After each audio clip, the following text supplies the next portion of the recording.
What's going on, everybody? Welcome back to another day of the Daily Grind, the Daily Show, Monday through Thursday from 10 o'clock in the morning till noon Eastern. If you like it, hit that like button, hit that subscribe button. If you'd like to go above and beyond that, become a member as little as $5. We just cover daily news here. We just have conversations. I read the stories or watch the videos, give you my thoughts and opinions, and then we get your thoughts and opinions after that. We do appreciate you. What's going on, chat? Let me scroll up and see if everyone's here. Travis, what's going on? Altern. Aku, good morning. Ward, good morning. Clips, Water Bear, Roic, Big Mo, Just Enough. I already said Roic.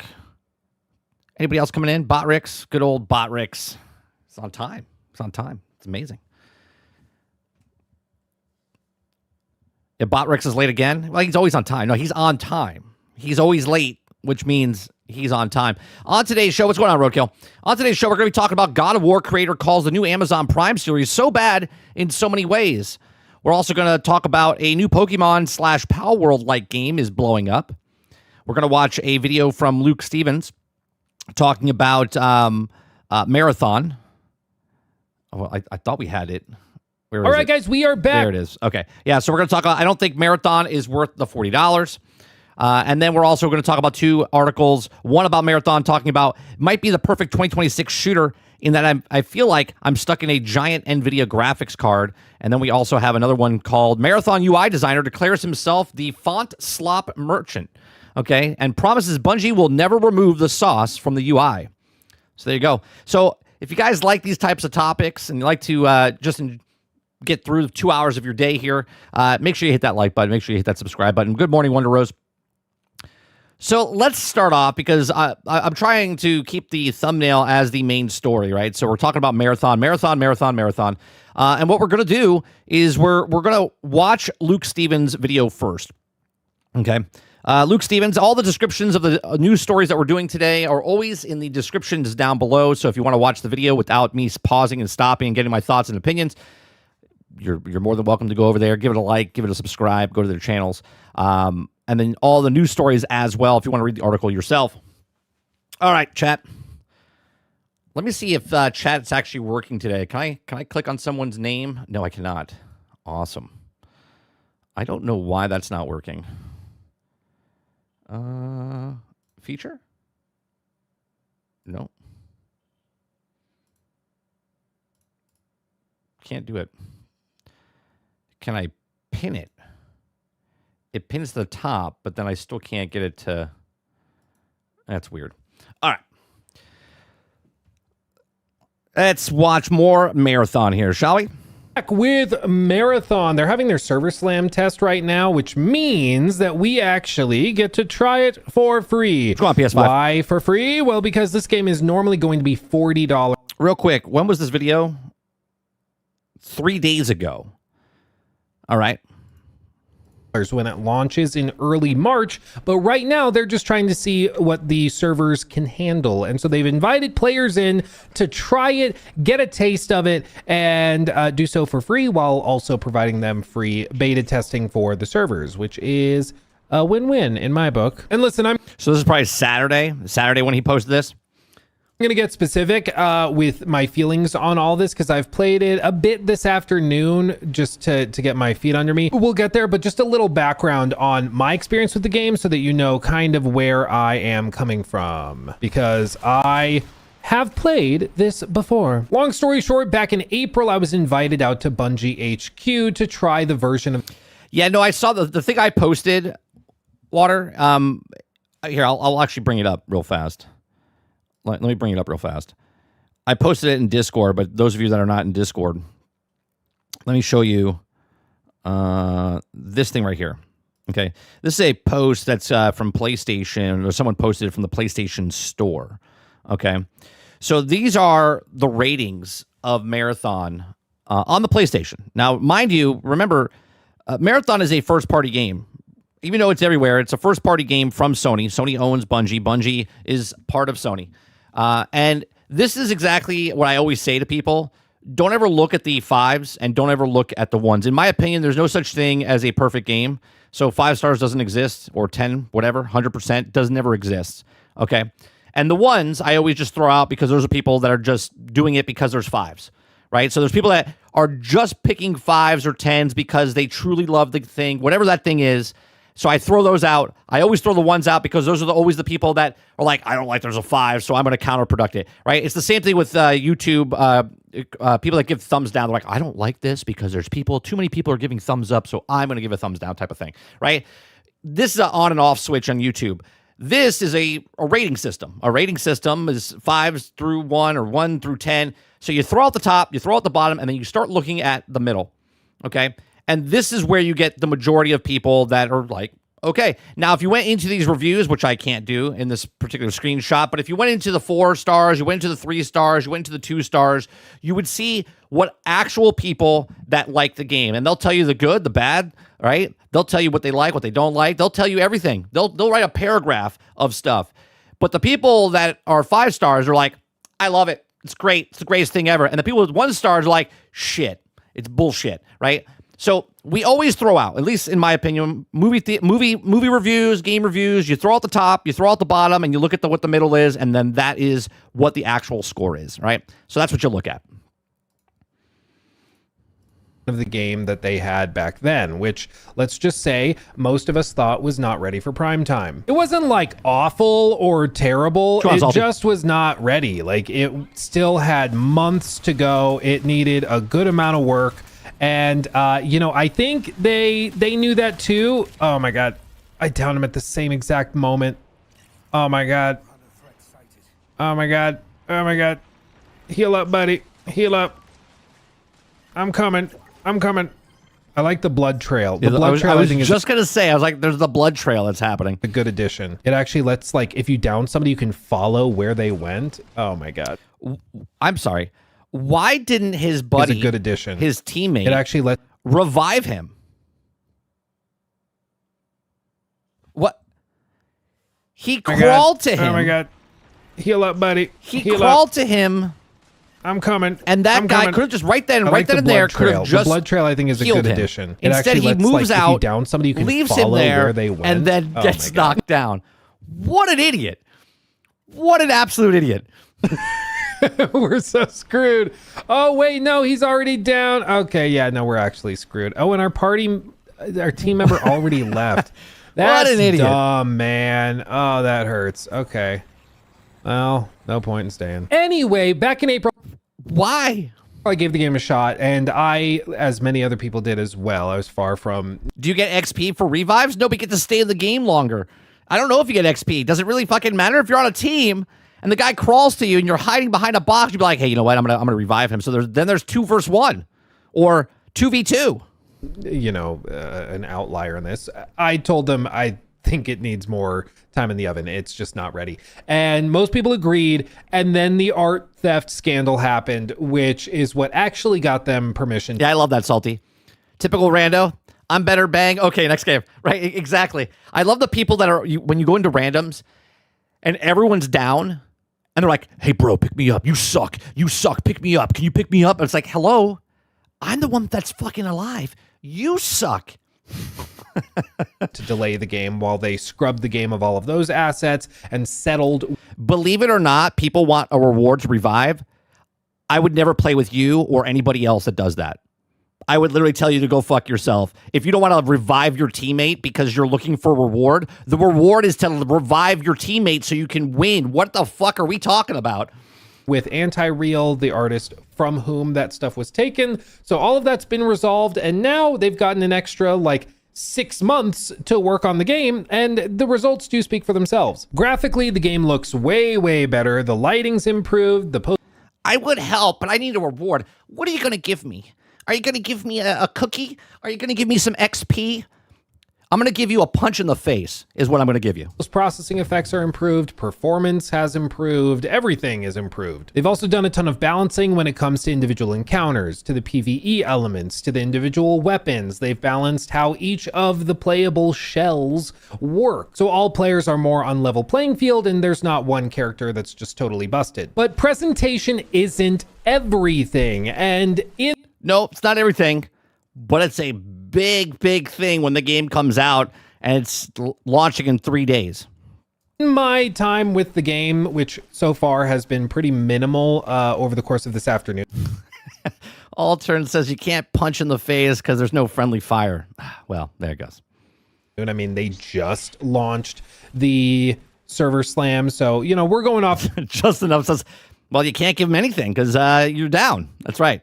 The first impressions here, but I will say presentation's greatly improved, but there's still some core things that I think are going to turn people off that I hope they can find some way of improving and tweaking before launch, even though it's less than 3 days now, Water. It's less than 3 days. What's going on, Drummond? that's only like a week away, even if it's in like the post. I would revive everybody. See, the type of player that I am, I would sacrifice, all depending on what the situation is, right? Situational awareness. Okay. Now, obviously, if you're across the way and I had to run to you, I probably wouldn't run to you to revive you because there's two people firing at me. But if you crawl to me and I'm hiding behind a box and I'm looking to see how far they are and see, because depending on how forceful they are by pushing, if they're not pushing, if they're pushing or whatnot, I'll be like, all right, come over here. And then I would heal you, and then you would be up, and then it would be 2v2 or 2v1, then we would have the advantage. If I'm playing Battlefield, I would throw smoke, and if I throw smoke, then I would run to you because I would revive more than shoot the gun because I know more people is better than no people. But that's just me. But I guess I'm a scumbag for not wanting something because you're down on the ground. Launch support plan, like I think there's still some work to be done, and I'm gonna get specific, so buckle up. We're gonna get pedantic, but I think you kind of have to be pedantic when you're competing against arc raiders. Pedantic, that's a big word. I mean, you're competing against the kings of extraction shooters, and you just got to be on your A game. There can't be any weakness at all. So we're gonna get, like, what's the point? Right, let's think about this for a second. What is the point of playing a team-based game if you're not going to help your team? Please explain. Please explain. If you're playing with a buddy, duo, trio, and you don't revive your teammates, then why are you playing duos and trios? You probably should just play solos. But see, the mindset is, well, I suck at this game, so I'm going to play with somebody else because they can carry me through it, and that way I can get more wins because the game is probably grindy, and if I'm by myself, I'm not going to get as much stuff done. Considering yesterday, someone said, I think it was Crowded, said that you actually, you can take multiple missions, meaning I could do a mission, you could do a mission, someone else could do a mission. So if I'm on a 3-man team, I get better experience, even though I'm going to do absolutely nothing. I'm going to get carried through and let other people do the work because games are fun, right? That's why people go into duos and trios that don't help their teammates. pedantic and specific. Buckle up, buckaroo. But first, a thank you to our sponsor, Rocket Money. We all know how difficult it can be to budget properly in the modern day. But today's sponsor, we're gonna skip that. Thank you for the visually greatly improved over the previous versions, but they've also done a lot of work on the audio. The audio in the previous version of the game was like notably really inconsistent. It was hard to tell where people were coming from. It was hard to tell if they were outside. The sound, I didn't play the game myself, so I wasn't wearing headphones or not to hear stuff. But watching the game, the sound effects sound good, but I don't know about the spatial awareness of the sound. Inside the glass wall or inside. I think there's someone outside. Oh! Sorry, that was loud. It was hard to tell where enemies were based on just the audio. Now you can actually tell. And fantastic. So great. They made the game to bare minimum of what it's supposed to be, where you can hear where people are coming from. It's much, much better. Much more better. However, to me, the frustrations come in the little details, which are important to be able to sift through very, very quickly. So for example, in a game like this, you're always on edge, right? You're quickly running through environments, you're looting. Anybody remember Anthem? We do. Moment of silence for Anthem. Moment of silence for Anthem. You're trying to find something that's valuable as you move through the environment. And you know that at any given moment, oh my God. Okay. He's coming in. What's going on, Ron? See what I mean about the audio? See what I mean? You can tell. Oh, I downed him too. I downed him. Now go 2 for 1, baby. Discount rack. Let's go. Come and kill them. Are we all down? No, there's one guy still up. A1, get your ass down here. Oh my God, he's not going to do anything. Is he going to let them res? Yeah, there's what there's a no loser, dude. Get your ass down here. I got 2 easy watch. Great teammate work. I see this. This is great teamwork. Apes. Big money. Oh, they, okay. I guess there's no money. Okay. Okay. No way. Is he really going to run away and leave me? No way. Come on. Okay. Okay. I believe in you. I believe in you. Why are you backing away from the door? Oh my God. This is painful. This is painful. I'm finna crash out. I'm finna crash out. What is he doing? He can't open the door. There's no code. He's rezzing the other guy who's already dead. Okay, come and res me. There you go. Thank you. Am I being a diva? Maybe, but I feel like that was stupid. Especially when there's people around. Now stop a second. Now Luke is doing it.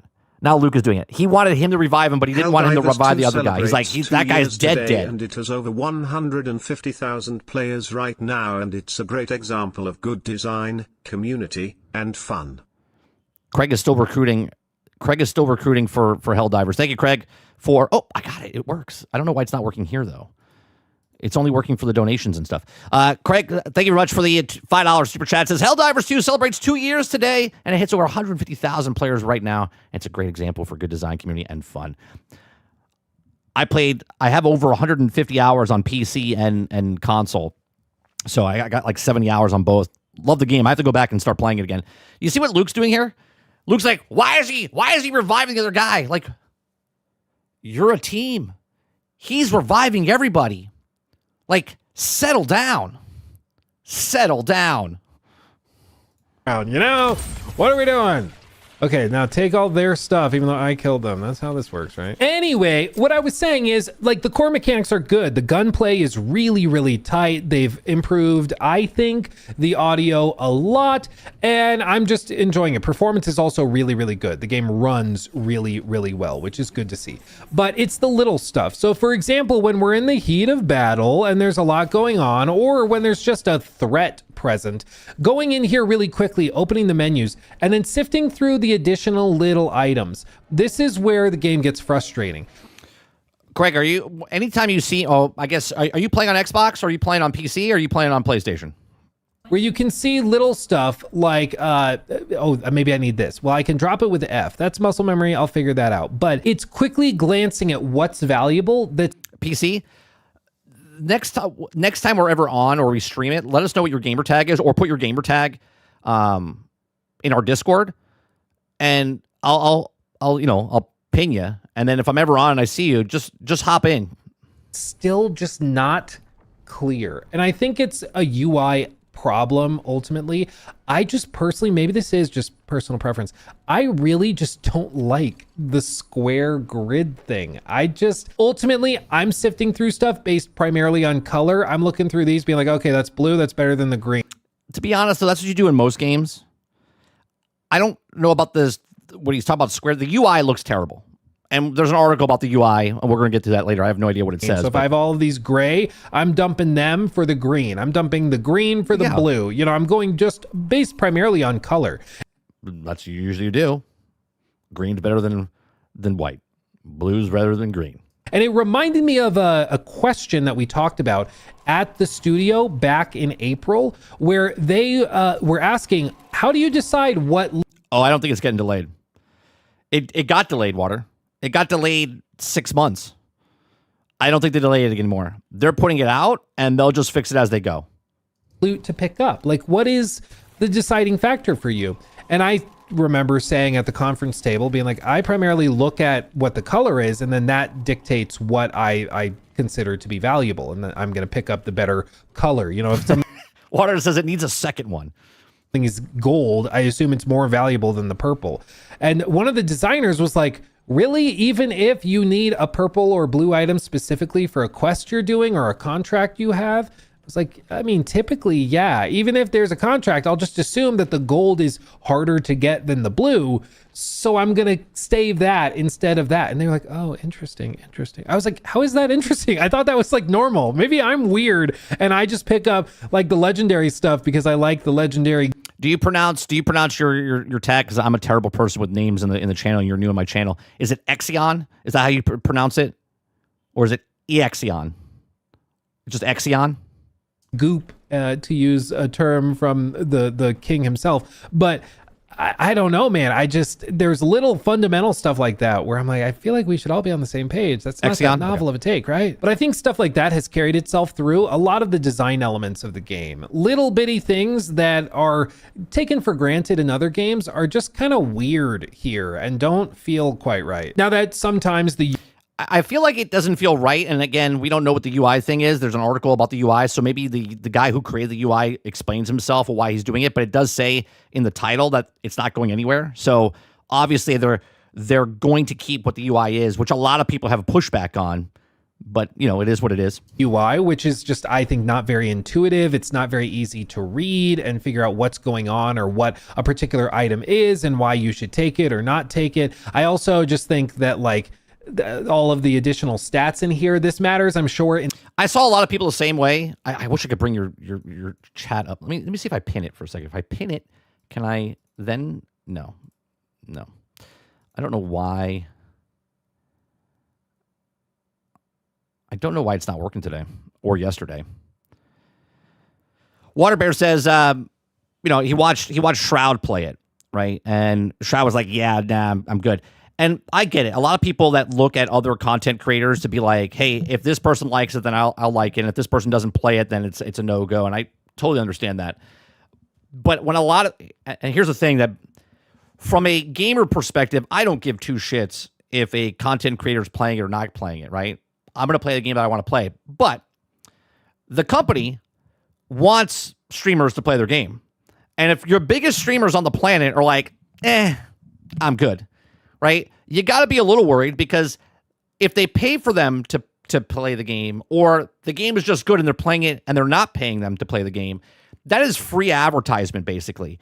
And the more they play it, regardless, like look at Burnt Peanut, right? Burnt Peanut, when he first started playing, wasn't getting paid to play the games, but now he is. But he also plays them because he's enjoying himself from it. Okay, there's a little crossover there. Just like everybody else, when they start making it, they get paid and whatnot, taking the bag, which is what you do. But if a big streamer decides, yeah, I'm not going to play your brand new game that's out, I'm going to play a different game that's been out for 6 months, that should say, like, why isn't he playing? Not because he's not getting paid. If it's a great game, they'll play it. And if they don't, then you have to ask a question, why aren't they playing it? And then you pay $40 and you play the game, and you're like, oh, I get it. I get why they're not playing it. The end game, but for early game, it just feels like all of the shells just kind of suck, just to varying degrees.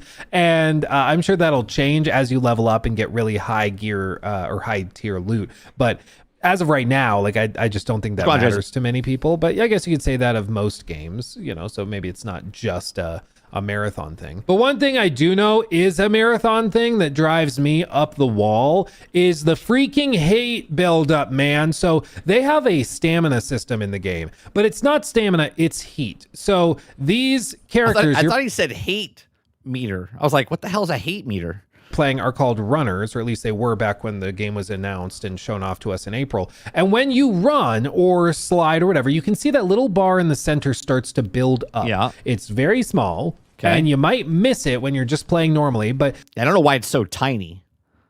You can see it slowly starts to build. And when I do things like sliding, it boosts a lot. That's just to mitigate people from bouncing up and down like a goddamn bunny rabbit and doing all this stuff. If I do this too much, you can see I overheated and now I can't sprint anymore. Yeah, that's just part of the strategy, which I actually think is actually a pretty good thing in the game. I can't slide, I can only crouch, and I can't do anything until this is done. That could get all diminished a bit. Maybe it's too long. Depleting. And once it's depleted, I'm good. Again, I haven't played the game for 8 hours, 10 hours, 12 hours, but I'm assuming there's going to be some sort of object that you can pick up and imply to yourself so your overheating doesn't happen and cools down much faster, right? I'm assuming that's what it is. Now, there are items like make the problem to help with this. There are like full-on upgrades and level ups that can make it so your heat dissipates faster, or your heat builds up slower to make it so you can run for longer. If I run with my knife, I almost said sword. If I run with my dagger out, I can actually run faster and farther because it doesn't build up heat as much. And I get why they have all of those. Okay, it's the same thing as other games. systems. I understand that. But in practice, it's just annoying. I'm sorry. I hate it. I hate it. Okay. That seems like a personal vendetta against something. Like actually the game mechanic actually I believe is actually pretty good. Yeah, I guess it could get annoying, but it also makes you use the things wisely while you're in a battle. Because if I can just bounce around like a little bunny rabbit, then you're playing Call of Duty, right? Obviously they add things like this so you have to choose what to do to hide, right? I actually think it's a very good implementation of it. Again, the base model of what you have is going to take longer to cool down and whatnot. And the more you upgrade, the better it becomes. So that's a goal. You're like, oh man, I can't wait to find one of those things so I can run farther and I can slide farther and I can jump more. I hated it back in April. I told them it's weird that, it sucks so bad. Oh my God. Oh my God. I'm sorry, guys. I'm sorry. He looked at me and I panicked. I'm sorry. But again, like I told them so many times that I did not like this, and many other people also did. You have to think about if it wasn't in the game, right? If it wasn't in the game, I think the game would be well worse off if it wasn't in the game. Did not like it. One of the most common statements at the event was, why are they called runners if you have to walk so much? Luke, come on now. It does sound like people are just kind of hating on the hating. And again, I'm not a person that's playing the game, but this mechanic is not a bad mechanic. You just don't like it because it's hindering you from bouncing like a bunny. Which is freaking hilarious. And it's true. Like you're playing as a thing that's called a runner in a shell, but you end up walking for most of the game. Like it's just... If we're gonna, you know what? I'm not even gonna touch it. I'm just gonna let him go. That's odd, man. Like it just feels weird. I don't like it, and I don't know why they have it too. Like they have cool movement, they have the ability to do these hops and to do slides and stuff, but it feels like you can't do any of that until the end game when you have a bunch. No, you can do it. You can do it, but you have to find perks to do it. But if you die, then you lose those perks, and then other people can do those perks.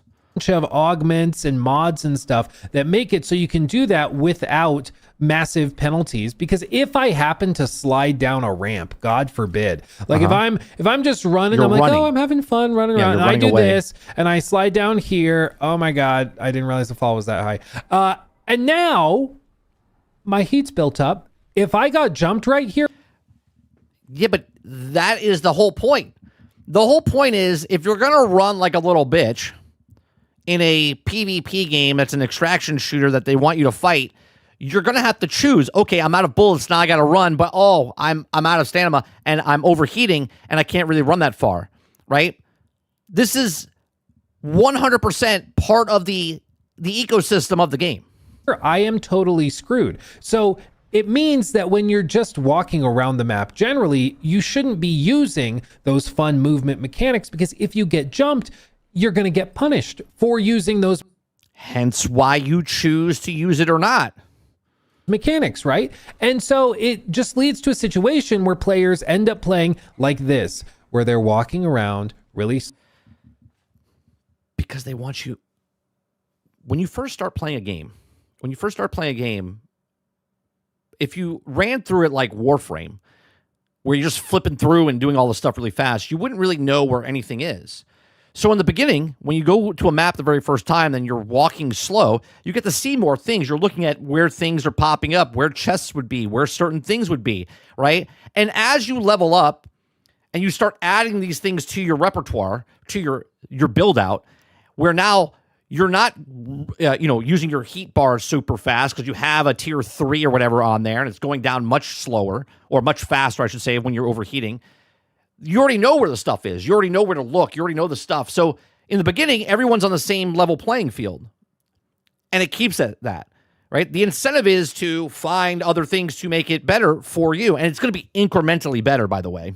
Slowly. Occasionally, maybe they're jogging with their knife out, and then they stop jogging because they don't want to risk the heat buildup. Yeah, and then they're going to jump up here. And as they walk through the environment. If you want to play a fast-paced, shoot 'em up, go play Call of Duty.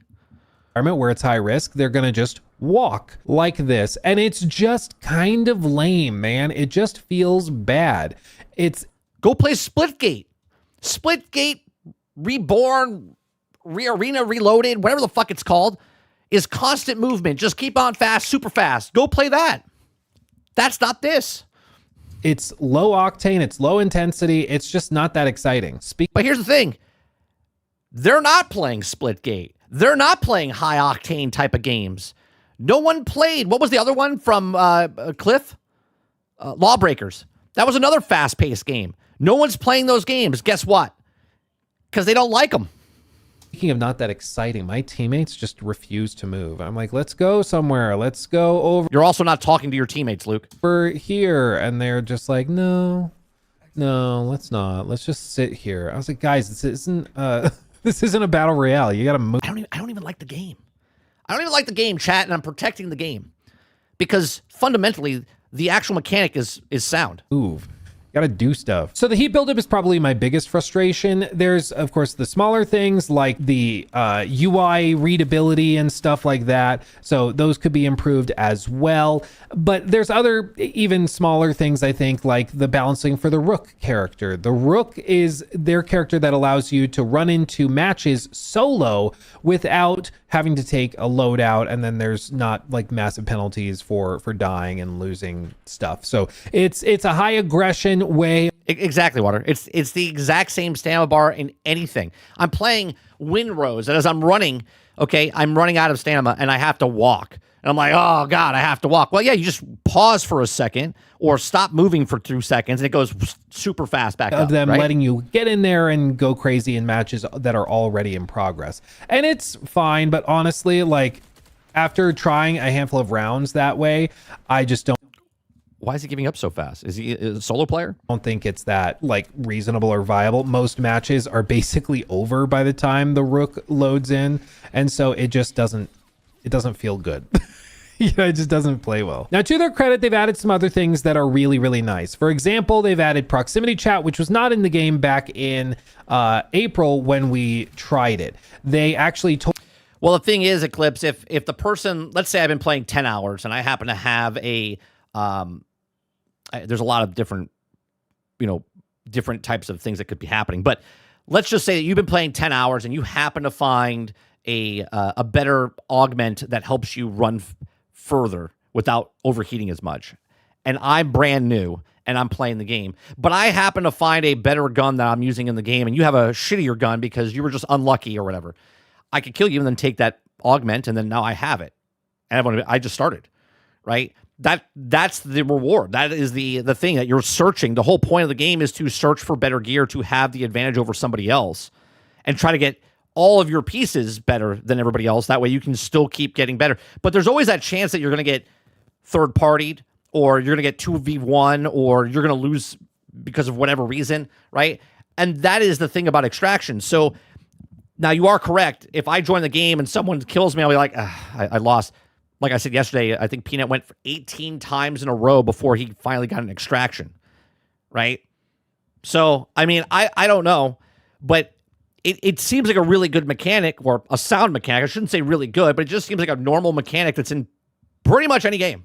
Told us specifically they didn't want to have proximity chat because they feared that the game would become too toxic. And I mean, I just think that's like one of the stupidest things I've ever heard, but that's just me. Like, to me, I'm just like, if you don't like it, just mute it. Like right now I'm filming a video, so I turned the voice chat off so that I'm not like talking into their ears nonsense while they're trying to play the game. Like, I think that that's a reasonable thing to do. You just turn it off when you don't want it. Easy. But no, they said they didn't want to do it because of toxicity. And then after the delay and after the feedback was overwhelmingly clear that they needed to have Just Enough says chat, also they ended up adding. Also, if you're running in an extraction shooter, you're doing it wrong 80% of the time. Yeah. It in, and I think it makes the game better. So I do think that. Crowd says the skill tree gives you the permanent upgrades that improves things like stamina, loot speed, and vault space.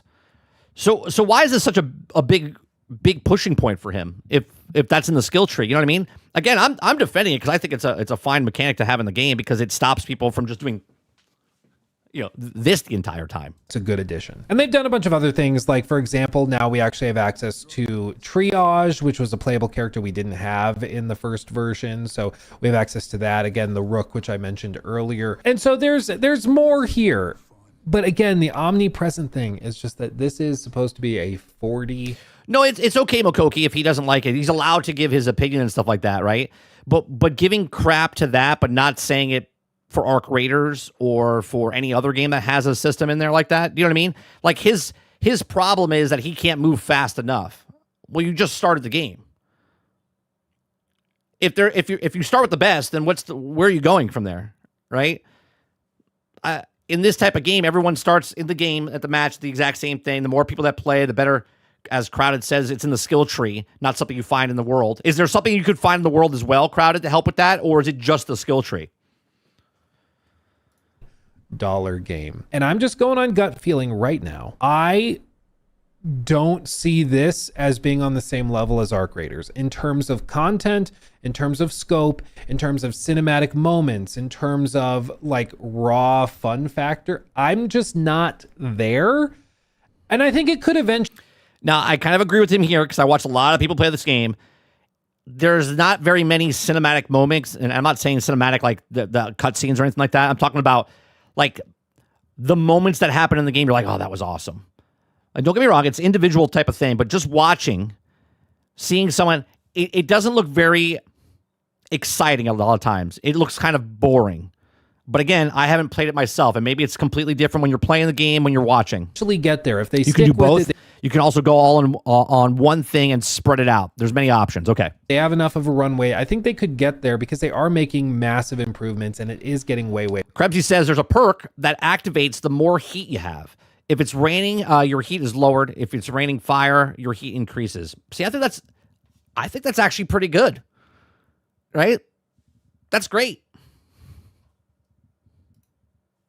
Better, but they got to improve readability of the inventory. The heat system still sucks ass, and I hope they do something because I hate playing games like this where you give me cool movement with characters that are cool at moving, and then you're like, yeah, so now you gotta walk. It's just dumb. I can't stand it. And actually, dude, I'm seeing now as I look at it that like they've actually stripped out all of the runner references. So shells that used to be runners. Select your. Yeah, because people like you were complaining that your name's a runner and you can't run. That's why they call it a shell. Runner, and now it's all shell, which was originally, my understanding was shells was going to be the name for cosmetics. So like basically skins for. This is how it works. They're like, all right, I took feedback. They didn't like the name was runner because they're moving too slow and they're not running. Well, it's also called marathon, right? So they're like, well, let's call it shells instead. That way people can't nitpick on the name runner. Or your runner, but now they've changed it so the shell is the runner because I'm sure they were sick of the memes of people being like, why am I walking if that's probably exactly why they changed it. I'm a runner? That's funny. I bet you that's why they changed that. That's freaking hilarious. And runner could mean that you're running away, like you're coming in, you're not trying to fight, you're just running. You're running around trying to find stuff or walking. Maybe you should call it a walker. That way you can just walk around and find stuff, get in and get out. I don't know why they still are so insistent on having the heat system. Like, I think it's freaking dumb. And so many people at the preview event agreed. I would agree with you. Just enough says, because if you guys are not looking at chat and you're listening to this after, it says, I do think watching gameplay of these kind of games is an acquired taste. Feels completely different from playing. I would agree with you up until the point when I played Arc Raiders. Arc Raiders is very entertaining to watch because of the interaction of the voice chat and what could happen with proximity chat, right? So when you're playing it and you see what's happening, it feels the same of watching someone play it if you're not playing it and you are playing it. And what's interesting about Arc Raiders is the moment-to-moment things that could happen because you don't know what's going to happen, right? So I would agree with you up until Arc Raiders came out. I don't know why it's still here, but I'm sure there's a technical reason they need it. But again, I just think we need to improve readability on this stuff. The fact that everything this looks awful, and we'll get to the UI. Basically comes down to different kind of pixelated squares and rectangles. I'm sure eventually you just get to see these and you instantaneously say, oh, health pack, I'll just add that. Oh, shield pack, okay, I'll add that. Oh, this is an EM. Agreed, Crowded. Yeah, I don't know why he's like nitpicking on the actual stamina type stuff.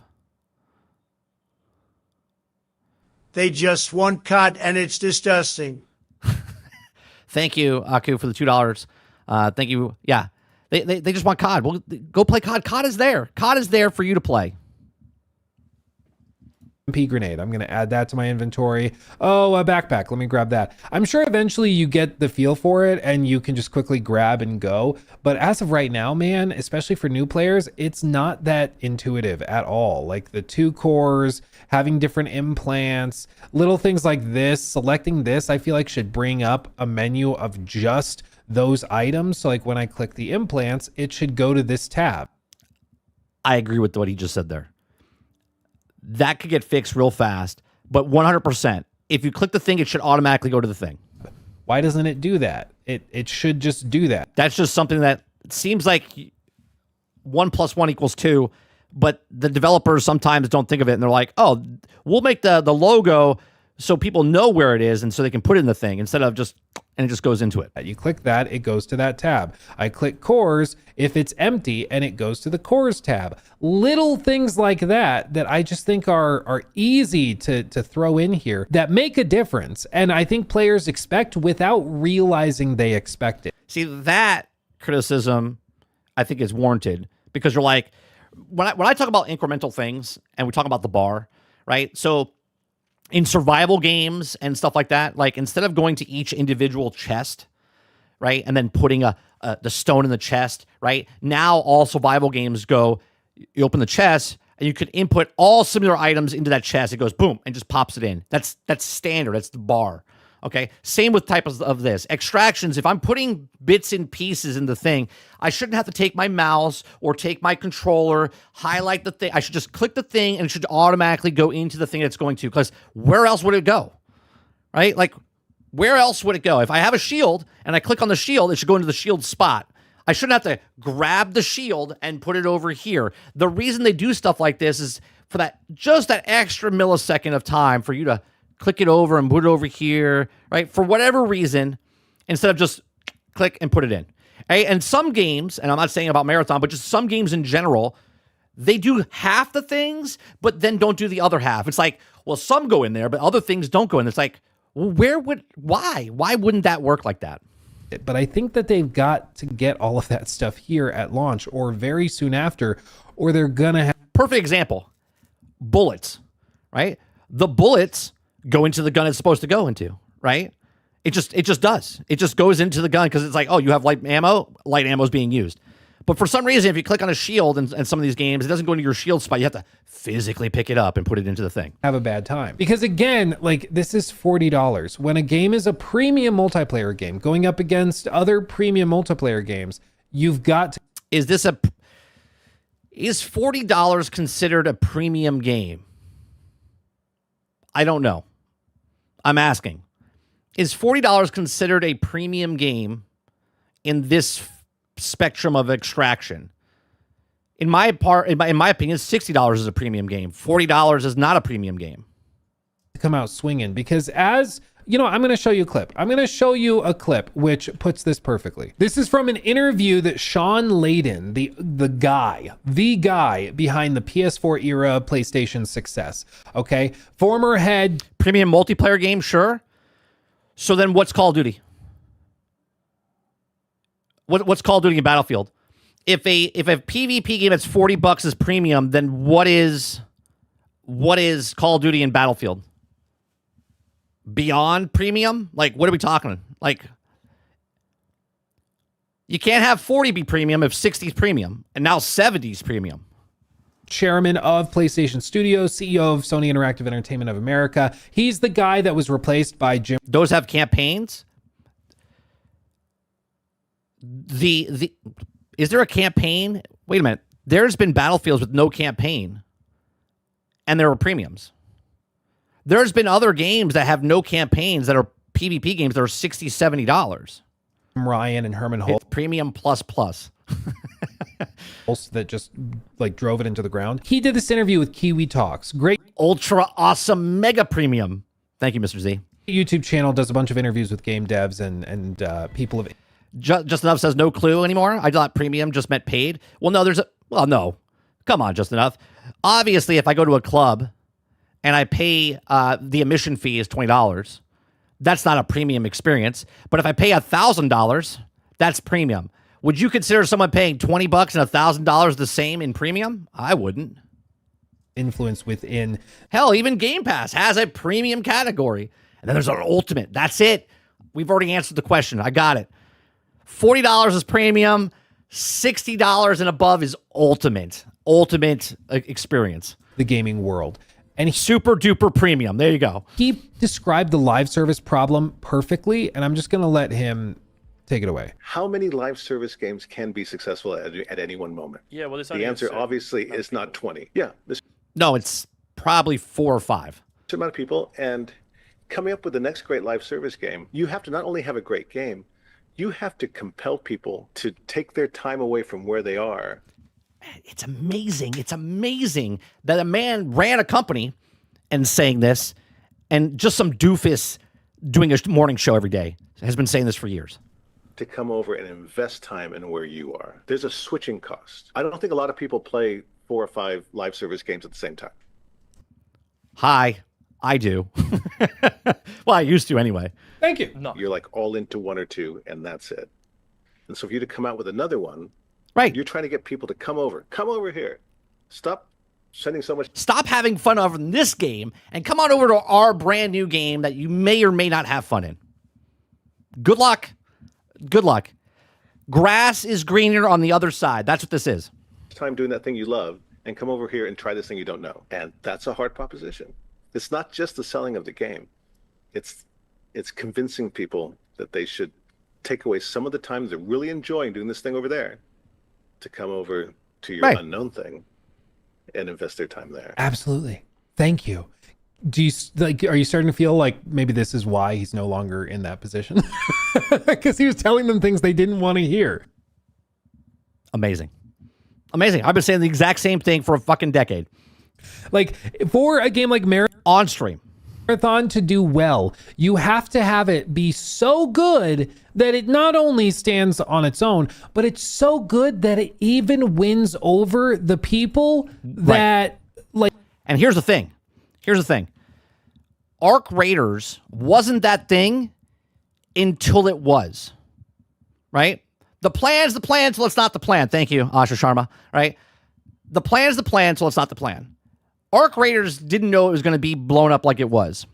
People started playing the game, and now it is. It is the game that everyone wants to play. So now we think lightning's going to strike twice. We think that Marathon's going to come out, and all of these people that are having fun with this game over here are going to move over to the next fun game. It's a hard thing to ask for people, or just to assume that it's going to happen. Well, we have the game, and it could be like next game. It could. It 100% could.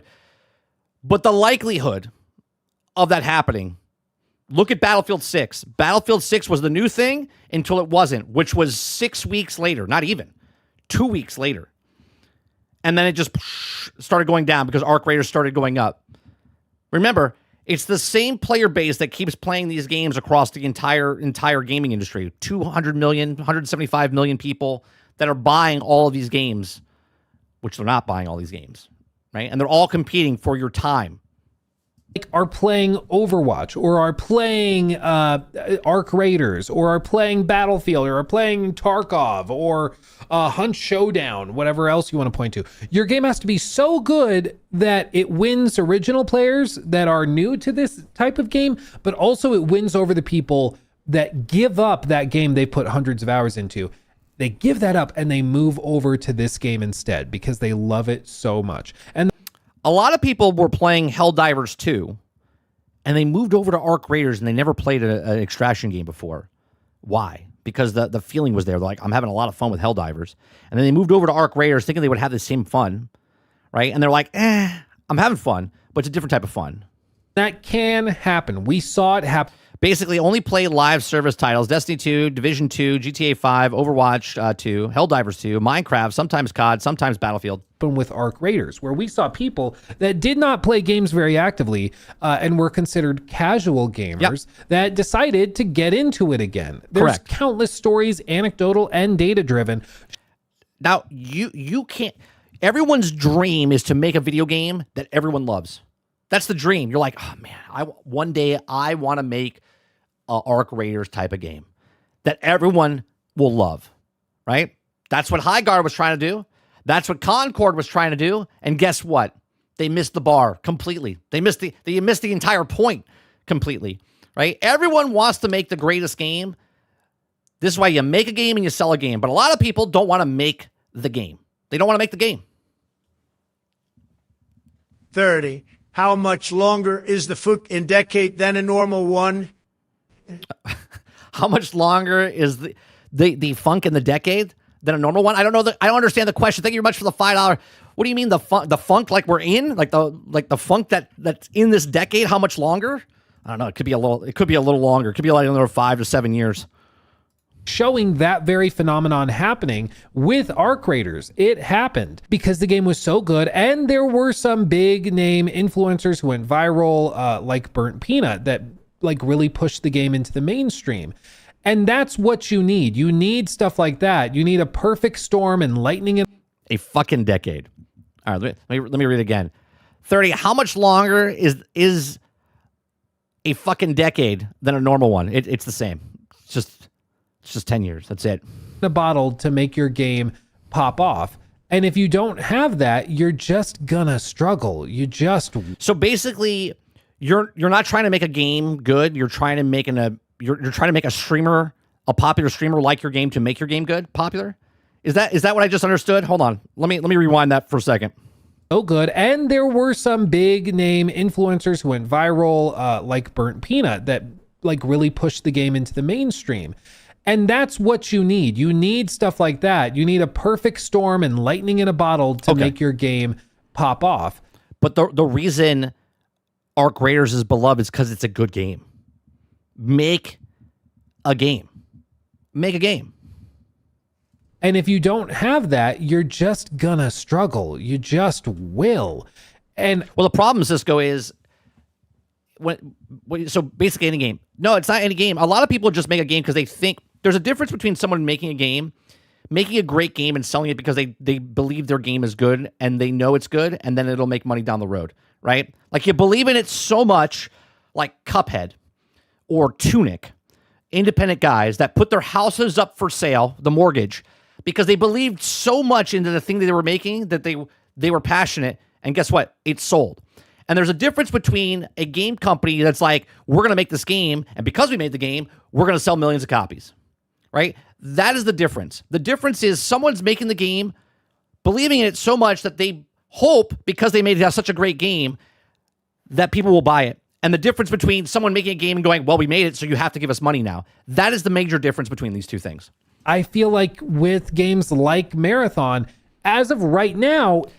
Crowded says, I don't know. I never expected Marathon to do Arc Raiders numbers. I do think it will have more players at Hunt, for example. The Destiny PvP people love it as well.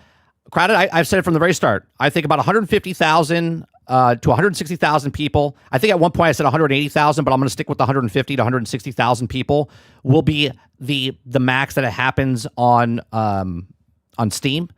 Again, that doesn't make it successful or not successful. I'm just using that because that's a metric we can see. And in my eyes, that's a successful game. But is it successful for Sony? Or are we going to hear that it underperformed? Right? Again, it doesn't matter what we think is successful or not. They will let you know if it's successful or not. It's good, but I don't think good is good enough. Like, I think it has to be fantastic to start winning over those players who are currently committed. Right, Saint. If the element to have streamers, but you think the good game just attracts an audience, right. But if the game is good, then people will latch onto it automatically. Sometimes they need a little nudge, like Among Us, right? Was a game that they made, and they were working on Among Us too. But because they worked on Among Us, and all of a sudden it blew up, they started working more on Among Us because of the streamer that made it popular, and people started seeing it. So someone opened up the door and was like, hey, did you see this game? This game is a fun game. So people started playing that game. So that's a lightning strike. You don't make games to make lightning strikes. You make games to make a game.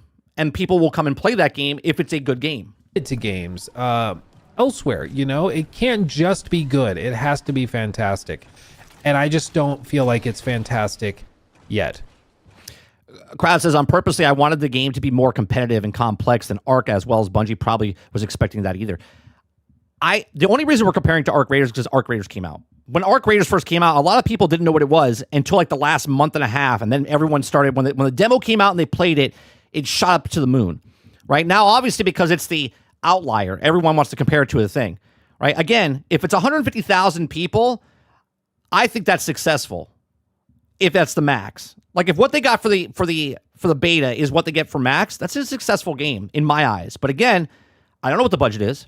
I don't know what Sony and Bungie was thinking that we could get, because that 150,000 concurrent means that they sold, let's say, 3 million units, right?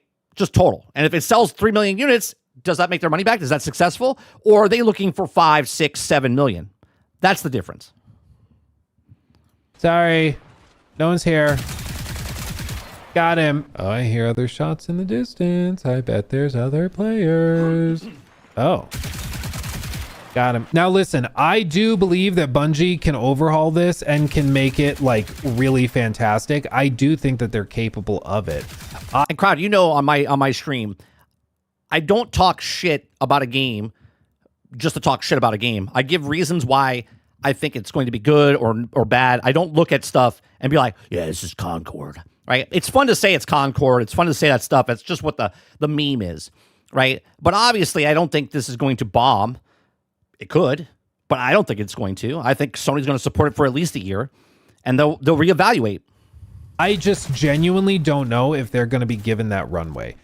I hope they are, but I genuinely don't know, and I'm not sure if they know either. Like, I think that they probably still need a year of active development, and they need a year. Now, I agree with that, what Luke says, right? I agree with Luke says. I think most games that come out need about another year to cook.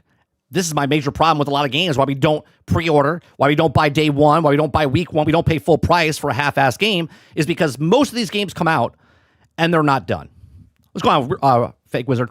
Year of added content and new... Is that true, Wizard? They need to sell 10 million units to break even? Do we know the budget of it? Maps and new, not runners, shells, and they need all of that stuff. They need to clean up the Do we know how much the microtransaction store is going to be for the skins? UI. They need to do all of this work, and then I think it could get to the point where it's actually like starting to really give a game like Ark Raiders a run for its money. But until that day, until they're at that level, I just think it's going to be maybe in the future type of game for a lot of people. And that's tough when Sony paid $3.7 billion for your... Yeah, see, that is the reason I think Sony, regardless of whatever it makes, they're supporting this game for at least a year. They paid $3.7 billion for Bungie, and they have nothing to show for it. Destiny, when they bought it, Destiny was trajectory is down. Okay, trajectory is down. Then the Ark debacle happened. Right, the stock for Bungie is way down. So, what is the budget that they have for this game, and what do they need to make for it? Company. Yeah, based on the estimate, $250 million, which I think, not true, is higher.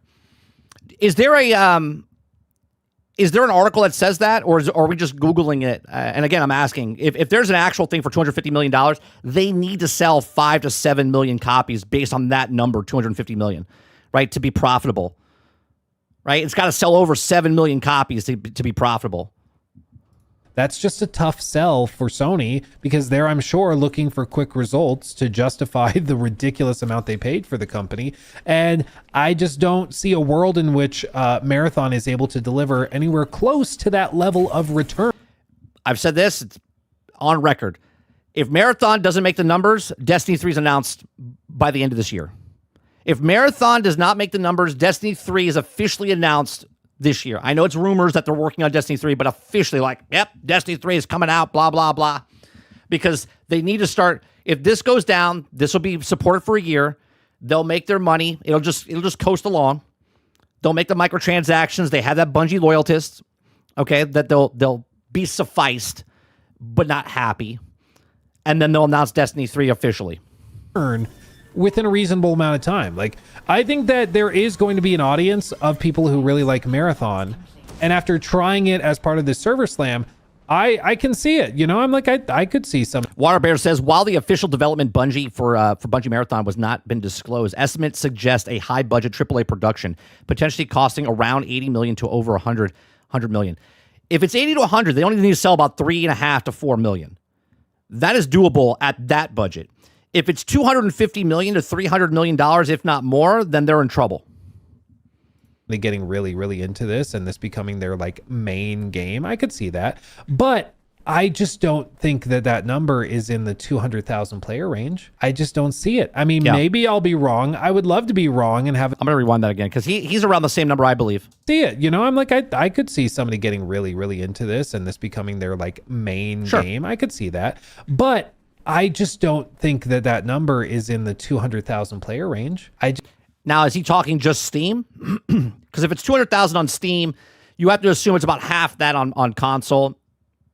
Best, let's say it's merged together, 200,000, 200,000. So you're around 400,000 concurrent across all platforms. Is that successful enough? I don't know. Again, we don't know until we know the budget, and we'll never know the budget. So then we all just speculate. We all just talk about it. And then when they stop promoting it and we see the player base do this, like Battlefield 6, and we're like, yeah, we were right. Just don't see it. I mean, maybe I'll be wrong. I would love to be wrong and have another, you know, big behemoth adding competition in this space, because I think that's good for the industry, having some competition. But I don't know if I think it's going to happen, man. Like, I think you might get a solid like 10, 20,000 on Steam, maybe even 30 to 40,000 on Steam playing this at any concurrent. I would agree with that. I think it peaks at 150 concurrent, and then it goes down to about the 50, 60,000 range. Given moment after it launches, but larger than that, I just don't see it. And I think that that's very respectable. That's a good number for any game to achieve. Live serve. Do we know what year they started working on this? Was it 2019, 2020? Was it during COVID when they started this, or 2021? Has it been 3 or 4 years? And then do we know how many people are working on the actual project? Well, that's why the characters are gross, Wizard. The characters are gross. Well, first of all, I don't know why anyone would buy a fucking microtransaction in a first-person shooter game because you don't have to see your shit. But if the microtransactions, the reason they make characters look so ugly is so you could purchase to make it look better. Make the problem, sell the solution, as always. Service or otherwise.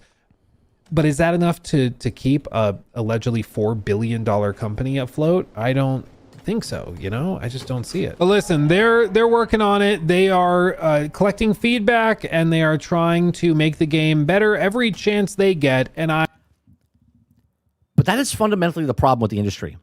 This is why I don't want games like this out here. Again, you guys like the game, go buy the game, play the game, whatever you want. I dislike it when everyone's like, this game comes out in 2 days. 2 days this game comes out. And if the game comes out in 2 days and it's not complete, and when I mean complete, I'm talking about just the basic stuff. Not, well, it'll be better 6 to 8 months from now. No. The bare minimum of what this game is supposed to have should have it day one, especially if they're calling it a premium game for the $40 price tag, which I don't believe that's a premium game, but whatever. I do believe that they have demonstrated they're capable of doing a lot of work very, very quickly. And, this very much is a testament. Back in April, I would not allegedly 2019. Okay. Have thought the game would look like this after just. Everyone's giving props like, well, I saw it a year ago. It's much better from a year ago. Sure. Fantastic. Great from a year ago. Still another year away. Just under a year. I mean, it's absolutely crazy what they've been able to do in that time. Somebody's been here. But if I had to say, like right now, 40. Isn't that stupid though, Cisco, that you buy something? So how long in a first person shooter game are you in the menu system? I hope not long, because that's the only time you get to see yourself. Okay. And when you're, this is why people like buying the cosmetics in an Orc Raiders, because it's third person, they can see themselves. Makes more sense. Right? Never understood a first-person game like a Battlefield, like a Call of Duty, like Marathon, where you're buying skins and all you see is this. All you see is this. You're buying skins for other people to see it. And you know what? I've said this about a year and a half ago. I would purchase a thing so I don't have to see anyone else's skins. When I play Call of Duty, I don't want to see Nicki Minaj. I don't want to see Beavis and Butthead. I don't want to see Cheech and Chong. I don't want to see any of that. I want to see military guys. That's what I want to see. Bucks, do you buy the game or not at launch? And you know what? They will fucking do that, by the way. They will charge you so you don't have to see other people's skins. They will do that. 1,000%. I'm probably at this point at a wait. Oh, come off it. This is why I shouldn't look at the camera. I did a cutaway. I looked at the camera, glanced at it to be witty, do kind of a Jim Halper from The Office thing, and I got killed by Dirty Randy. Hey, Dirty Randy. Good old Dirty Randy. Classic. Yep. But listen, I think that there's a few things that, Bungie can hang their hat on. For one, I don't think anybody expected them to reach 143,000 players concurrent. I don't know. It's Bungie. I would think maybe it would hit bigger. On Steam. But it is an extraction. It is a niche. In the middle of a work day. Like, I did not expect that. Yeah, but the problem is this is 3 days ago, and it didn't hit anything higher than that on the weekend, which should be concerning. We'll see where this number ends up over the weekend. Typically, these types of games see a spike over the weekend. It could be that this just continues to drop. Who knows? As people try it and they're like, still not for me. That might happen. It might just continue to fall off. I don't know, but we'll see where it's at on Monday, for example. But as of right now, I think this shows there's a lot of people interested. Sure. Willing to give. But it's free. Now you got to pay $40 to go back in. That's going to be the number. Right? Is the number of 143,000, because it dipped pretty fast. Okay. Now they could have bought it and said, this is it. I'm buying it. I don't need to play anymore. And they didn't want to ruin it for themselves. Or they played it and went, nope. And I think the dip is more nope than it is to play. The people that are still playing it over the weekend was around this number. Those are the people that are going to buy it. It's the other half that went, nope. Marathon a shot when they get access to it for free. Paying $40, that's a whole separate question. That's a whole other animal. And that, I think, is going to be a much bigger pill to swallow than Sony expects. Just being honest. Like, I understand Arc Raiders was able to charge a premium for their game, and it did very, very well, as did Helldivers. That's absolutely true. But Helldivers technically is it's a single player game. Right, you can just continuously play it. It doesn't get boring because it's just the same. It's if you like that type of fighting, just shoot up stuff, brainless type of stuff, by all day long they can do it. Hence why people like it. They like being in the action movie. It's a fantastic game. Fantastic game. I think that there's certain types of games and certain studios that can get away with that, and their audiences are receptive to that. And I just think that Marathon is fighting an uphill battle. I'm really curious what all of you think of it. If you've tried it, or if you're... I'll tell you what, if Arc Raiders didn't exist and Anthem can't... Jesus Christ. If Marathon comes out without Arc Raiders, I think we have a completely different story. But Arc Raiders does exist. And I think it's going to have a hard time. It's going to have a hard time. Just out. As of right now, I'm of the mind that I think it could eventually be really solid. I still think it's not quite there. There's still just some fundamental things that drive me crazy about the game. And I was hoping they would have fixed that stuff and overhauled it. Things like voice chat being added, that's cool, or proximity chat rather being added. That's awesome. But other things like the heat buildup still being there, that drives me crazy. I think the heat buildup is being blown out of proportion. And it seems like they have Luke. no intention of removing that or tweaking it at all. So it just... Well, tweaking, they can tweak it, but getting rid of it's just a stamina system. Is what it is. But let me know in the comments if you're going to be trying it yourself, and maybe you already have and you have strong feelings. All right. So go check out Luke's channel. Obviously, you don't need to check out the video. We watched the video. But go check out the video. Hit the like button. Hit the subscribe button. He does content.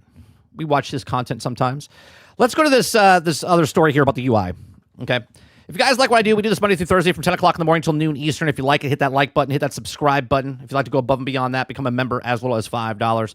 Now, the big thing about Marathon's UI, everyone's looks like ass. Everyone's like, it's fine, it's fine. You're just telling yourself that because you admit it that it's actually bad, but you're like, it's not that bad because you like the game, which is fine. Okay, but it's dog shit. Okay, Marathon's UI designer declares himself the Fontslop merchant and promises Bungie will never remove the sauce from the UI. Okay, so this is interesting. Okay, it says Bungie is listening to your feedback, but Marathon's UI is weird on purpose. So there you go. That's all you need to know. Thanks for coming by. They did it on purpose. That's what it is, and that's the way it is. Last week, one of the most circulated reactions of Marathon Server Slam was YouTuber who took to one that looked at the menus and declared it the first ever Fontslop game. He wasn't the only one, though, who felt the eyes were also assaulted by Marathon's unorthodox graphic design. UI feedback was also one of Bungie's major takeaways from the weekend Server Slam. Keep it coming, the Bungie account said on X. But don't expect Marathon's gritty Linux core look go anywhere. At least not Elliot Gray, a UI designer who has also proudly declared himself the Fontslop merchant in his X bio, has any say. Now, Gray is also listening to your feedback about Marathon's menus and agrees there's room for improvement, but they made one thing clear. Don't think for a second that we're going to remove the sauce from the UI. Gray wrote X today, concluding with the Fontslop takeover hashtag. All jokes aside, there are plenty of work that we can do to also make as teams respond to players' feedback about inventory management, navigation, destiny, and info, etc. He says that is also good to hear. It's nice to gather feedback and all. But in this case, the folks say PU to Marathon's menu, PU to Marathon, I was like Pee Wee Herman, PU to Marathon's menus have bad taste. The UI has practical problems. Without doubt, inventory sorting icons are too similar. Tracking items suck. Using codecs requires too many clicks, but it also looks breathtaking.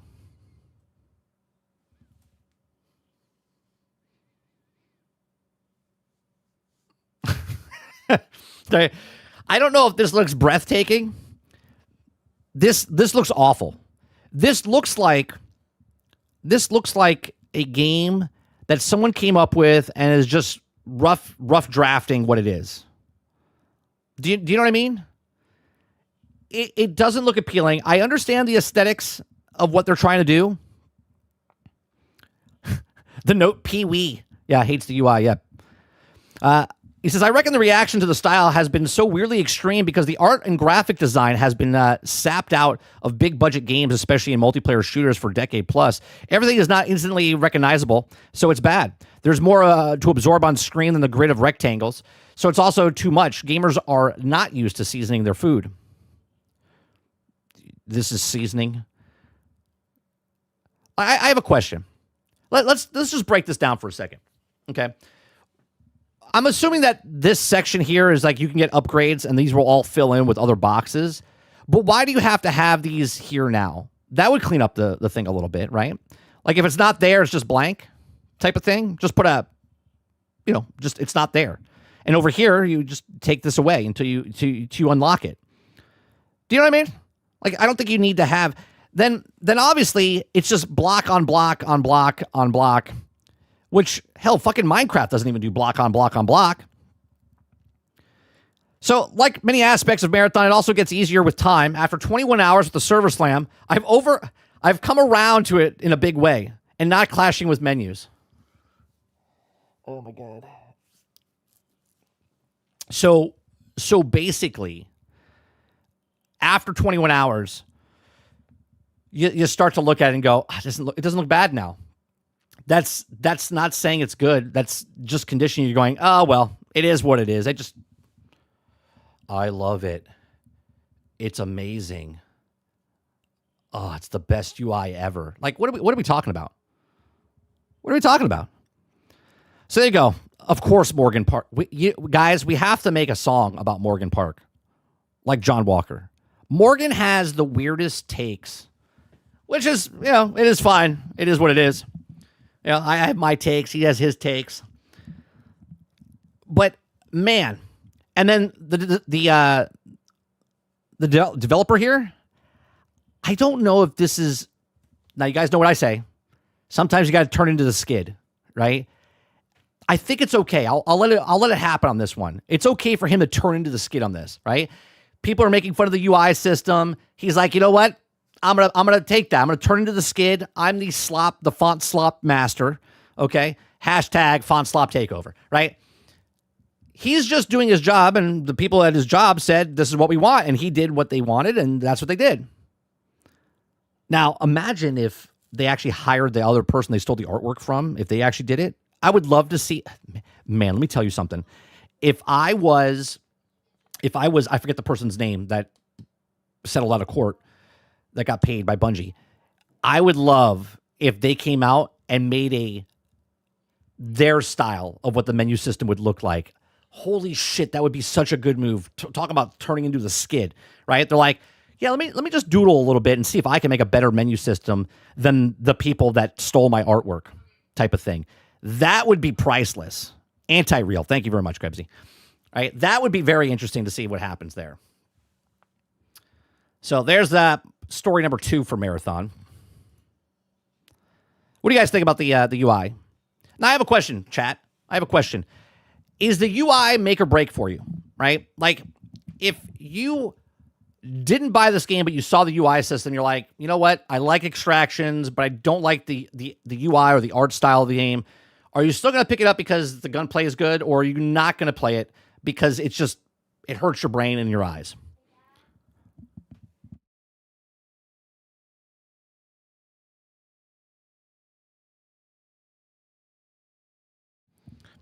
All right, guys, give me a couple minutes. I gotta make some breakfast for my son because he's still home sick from school, and I'll be back in a little bit. We'll let you listen to some music while I'm away. All right, appreciate it. Make sure you hit that like button, hit that subscribe. We're not done. I'm just taking a small little break here. I'll be back in just a couple of minutes.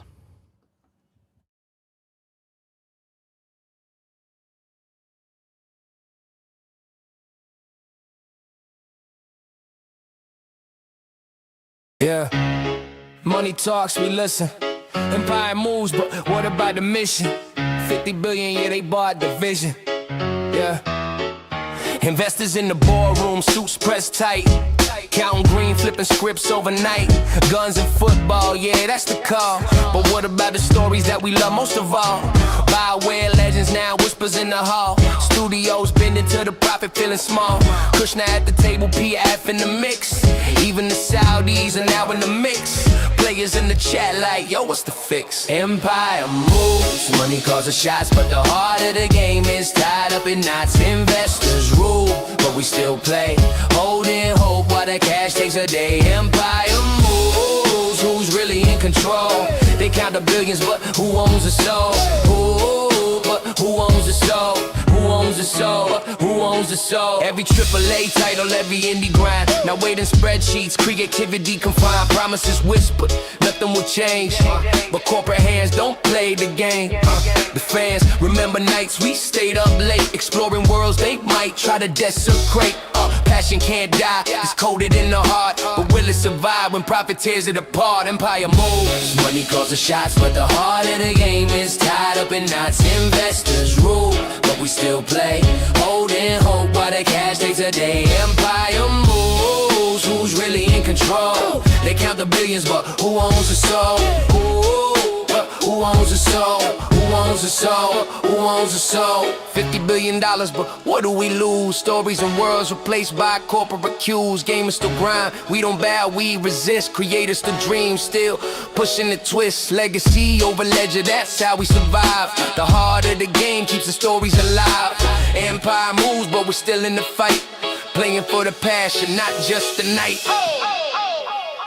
Empire moves, money calls the shots, but the heart of the game is tied up in knots. Investors rule, but we still play.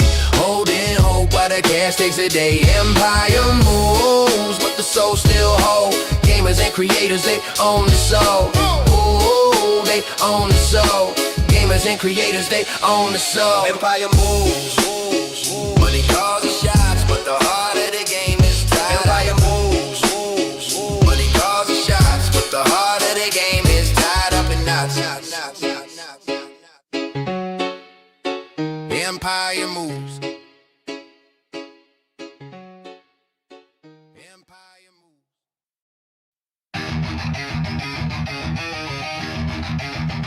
I'm too old for this crap. I've seen it all. Games used to be made, then sold. Now, they ship it broken, they milk you dry, and they shill reviewers lie. I ain't Bungie, F them. Running up the price, broken at release. Every damn game needs a patch. It's a joke, it's a tease. They knew it wasn't done, but they pushed it out fast. Now I gotta wait a year till it's fixed. Kiss my ass. I don't wanna hear a thing until it's finished. They know when the game is done, but they still diminish. Make a game, sell a game, stop the greedy gimmicks. But they milk it, break it, loot box, take it. Damn it, I'm furious. Mow your industry. They lie constantly. Mow your industry. It's all just robbery. Every ad they drop, full of corporate lies, saying it's revolutionary, but it's copy-paste disguise. Microtransactions, loot crates, scummy tricks, selling half a day for full price. Makes me sick. I'm too old, I've seen it all, it ain't impressing me. These companies are greedy, just a plague on the industry. I hate bugging, F them all. Selling you a dream that's always gonna fall. Mow your industry. They lie constantly. Mow your industry. It's all just robbery. DLC for the fix should have been in the mix. Day one patch, that's some corporate tricks. Press giving tens, but the game don't run. All these bought out critics need to shut up. Son, mow your industry. They lie constantly. Mow your industry. It's all just robbery. They know when the game is done. I ain't falling for it no more. Make a game, sell a game, and stop the bulls. I hate bugging.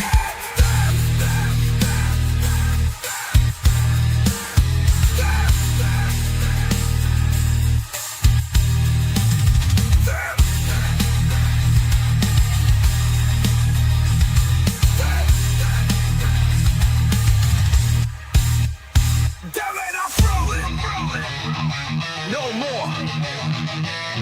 Make a game, sell a game, and stop the bulls. I hate Bungie.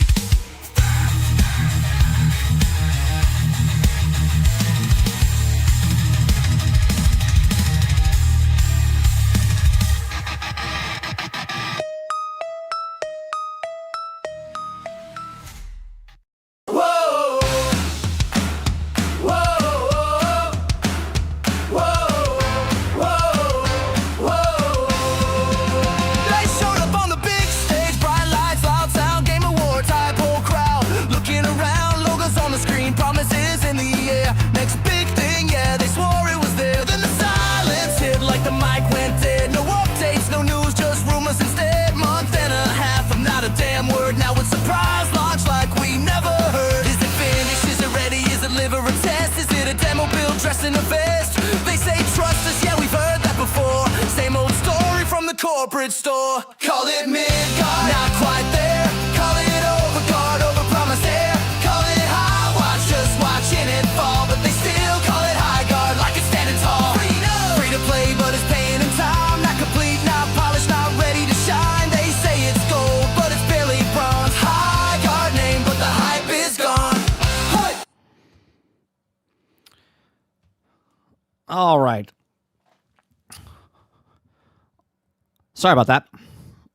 Yeah, my son's homesick, so gotta make him breakfast. All right, where were we? We were talking about Marathon. We were talking about the UI. You guys are talking about, let me see what you guys are saying about the UI. Salty says, you're going to be honest, Mike, when I got Destiny 2 on deal and tried it out, Bungie's menu system is dog shit in general. So here's looks like nothing changed, to be honest. There you go. Krebsy says, in my opinion, it's not make or break. It can also change quick enough during year one to make it year two for Taken King update to save the game. Yeah, I mean, I give it a year. And obviously, within that year, if they make some changes and fixes, it could get more popular, obviously. But if it dips fast, I think they make that Destiny 3, we're making it. Yeah, even though we know they're making it, but they'll show like a trailer of Destiny 3 or something. They'll throw something together. Crowd says, if the UI was made or break, I would have stopped playing Destiny 10 years ago. No, you wouldn't have, Crowded. No, you wouldn't. Just Enough says, took me a while to wrap my head around the Arc Raiders and Delta Force UI, and the menu's marathon problem is the mods. Cisco says, I can't stand the loadout being on the left and the vault on the right. Oh, yeah, when they do it. It's sort of like when I play games and like they make the Y button jump, and you're like, the fuck? Like, why are we doing that? In Arc, I couldn't figure out what was the most stuff was until I hovered over it. Did his temperature go down? No. It's still in the 100 range. If it doesn't go down, this afternoon, we got to take him to the doc. Yeah. All right, let's go. We got a couple other stories here. Let's go with, since we're talking about Sony, let's go to another Sony story. So, God of War creator calls the new Amazon Prime series so bad in so many ways. Now, I'm assuming it's David Jaffe. Is that who they're talking about? Or are they talking about somebody else? No, it's Jaffe. Okay. If you guys like what I do, we do this Monday through Thursday from 10 o'clock in the morning till noon Eastern. If you like it, hit that like button, hit that subscribe button. If you'd like to go above and beyond that, become a member as little as $5. I'll tell you what, off just the picture, it's not selling me. It's not selling me, right? I understand who the actor is, right? I'm not feeling him in this picture, but whatever, right? So Amazon Prime recently revealed the first look at the studio's official God of War TV series, which is set to adapt in Santa Monica Studios' God of War 2018 and presumably God of War Ragnarok. Fan response to the first image is depicting Ryan Hurst and Callum Vision as Kratos and Atheris, or Atreus, respectively, and also been mostly positive, but not for everyone is happy. God of War creator David Jaffe dropped a new video on his YouTube channel on February 28th, expressing some disappointment over Amazon's live-action God of War series. While Jaffe was faithful also in the showrunner Ron Moore ultimately doing the series justice, he thinks that Ryan Hurst just looks stupid as Kratos. I mean, I don't agree with Jaffe on a lot of things. I do agree with this. He does look stupid as Kratos. He doesn't look like Kratos. Right? But let's continue. So anyone familiar with David Jaffe knows he does not hold back when it comes to criticism. Jaffe called out the first look of Kratos, and it's terrible and so bad in so many ways. And Jaffe's biggest issue is ultimately with the choice of image Amazon is using to market the series in particular. Yeah. It almost looks like if I was a big fan of God of War and I told my son to dress up and we went out back and just took a photo shoot real fast. Like, it doesn't look good. I'll be honest with you. It doesn't sell me on God of War. But that's just me. It's not a really big thing here.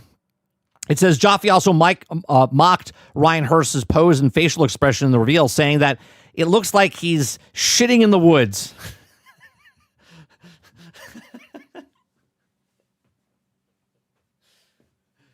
It does look like he's shitting in the woods. It does look like he's shitting in the woods. Okay? It just looks stupid. Some fans have expressed disappointment over Ryan Hurst's casting, especially his beard, which Jaffe just adding fuel to the fire. Okay? It says, for what it's worth, David Jaffe did have nice things to say about Amazon's God of War series, even in the first reveal, ultimately a disappointment. To him, Jaffe spoke highly of the showrunners Ronald D. Moore, saying that Ron Moore is awesome and the juggernaut of a talented fellow, before expressing, I have absolutely no doubt it's going to be a good show. I mean, okay. I mean, let's be honest. If you guys remember, I'm just trying to put a good spin on this, okay? When The Witcher first showed set photos when Cavill was on the set, and he was wearing a certain outfit, and it looks like he's wearing a garbage bag, right? But then the show came out and people liked Henry Cavill as The Witcher, right? So the photos that they showed in the very beginning were like, what the hell is this? What are they going to do to The Witcher? And The Witcher season 1 came out and people were really happy with The Witcher. Maybe we got another one on our hands here, right? Because they did well with The Witcher. They did well with Last of Us. And now we have another one of God of War, right? Obviously they're not all related, but maybe it looks bad, but sometimes the photos don't justify once the process goes through, right? Because it's a set photo. the process of the actual film going through, what they put on it to make it look better. We'll see what happens, right? So Ronald D. Moore was also an impressive track record with television, having worked on Star Trek, The Next Generation, Deep Space Nine, HBO's Carnival, Battlestar Galactica, Outlanders, and For All Mankind. By all accounts, is more than likely Amazon's God of War show will be good, and bad with Moore leading in charge, right? So there you go. It does look bad. This is not the best picture you probably could have done with the show, right? Maybe something, more aggressive, more cinematic wise. Again, I'm not going to judge a show based on a picture. A picture's worth 1,000 words, and this picture doesn't do justice for what hopefully God of War is. What do you guys think? Based on the picture, just based on the picture, chat, is it something that you're interested in watching? Or is it something you're like, nah, I'm good. I'm out. So there's Ron Moore is one of the best? Yeah, absolutely. Yeah. Wait, he wasn't solely negative? Holy crap.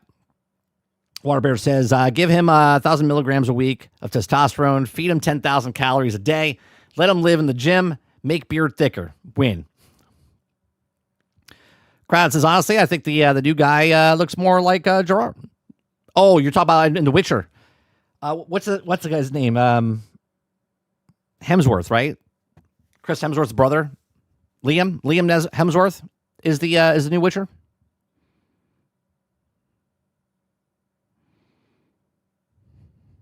Triple A's fits better. Yeah, I don't know, man. He just seems like he doesn't seem like he's. Hey, but whatever. Give him a shot. See what happens. Let him cook. Waterbear says, nope, I'm a God of War fan, and I'll wait until the trailer. All right, well, you wait for the trailer. You see what it is for the trailer. The lesser talented brother.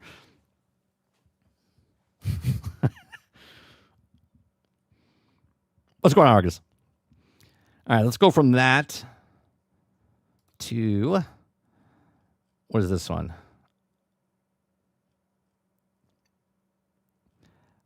Is this an actual game that's coming out? Okay. I have no idea what this is. I am not a Pokemon guy, right? I am not a Pokemon guy, but this is supposedly a new Pokemon Power World-like game is blowing up. Okay, if you guys like what I do, we do this Monday through Thursday from 10 o'clock in the morning till noon Eastern. If you like it, hit that like button, hit that subscribe button. If you'd like to go above and beyond that, become a member as little as $5. All right, so a new Pokemon Power World-like game is blowing up. A new creature collector, one of the combines Pokemon and Power World with the roguelike formula of games like Balatro and Slay the Spire is blowing up online, which is blowing clear through its Kickstarter goals within 20 minutes. I should stop reading right now for Kickstarter, right? We know what happens with Kickstarter. A lot of games screw people over. The title, Wonderful Niran Valley, it became fully funded on Kickstarter with the goal of $100,000 in just 10 minutes. Doubled that goal in 20 minutes and over $700,000 as of writing. Wonderful Niran Valley is described as monster collective roguelike experience on Kickstarter, which players will have the convince creatures to join. Convince. I love how up with them and fight for them and help them uncover a dark secret of the valley. There's also a horror element to the game. Plenty of creatures collect, at least 70 at launch, and the roguelike gameplay loop at that. The creatures are also called Neuron, which is also described as the evolution of animal and plant life. And so far included the poison ivy, the cosmic owl, and the penguin, the Chucky bat. A handful of more players also take the role of a knight, clairvoyant, who can also predict enemy moves. With 8,000 people contributing to Kickstarter fund, it's also interesting to see how high the funding reaches. Kickstarter is still taking pledges for the rest of the month, after all. And wonderful Niran Valley is also fulfilling both of its stretch goals. It only also one remaining of the FR-ESP localization. If it hits 800,000, the voiceover work, it hits 1 million, which it certainly seems like it'll be upcoming creature collecting game. So let's see what this looks like, shall we?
Cisco says, getting sued for sure.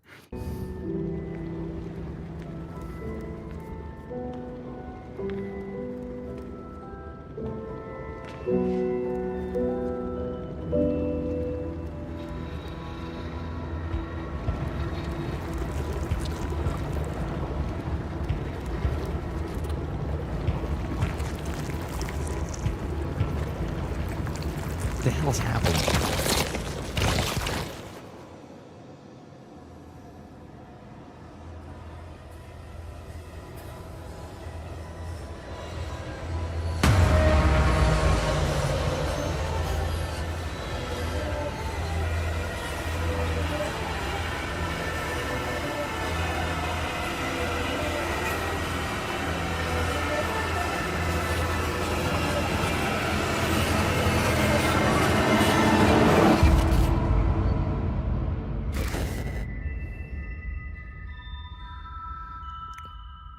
What the fuck did I just watch?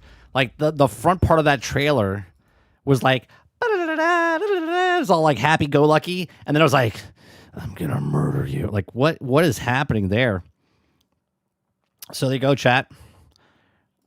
I'm not a big fan of these types of games, so not for me. Eclipse says I'm sold. There you go. Not for me. Let's go back to this for a second. It says Pokemon Pokepedia releases on Nintendo Switch 2 soon, which is also the highest reviewed game of the franchise, especially in recent years. Who knows what else the Game Freak has up its sleeves and works on. The Pokemon wins and waves in 2027, and Pal World is expanding as well as a cozy game in Pal World Pal Farm, and also Pal World TCG. And this is also nothing more than a miniature collector coming to Steam between now and then. So there you go. Is it something that you're interested in? If so, you can go fund it on Kickstarter. Although, beware of Kickstarter. Just because it's funded doesn't mean they're not going to run away with your money in some sort of lawsuit 5 years from now. Just saying. Just be weary. All right, let's see what you guys are saying.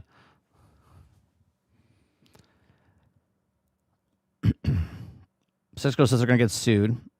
Waterbear says, will they be ever prepared to use that Kickstarter money for a lawsuit? This is Dragon Quest mixed with Pokemon. I'm so down. There you go.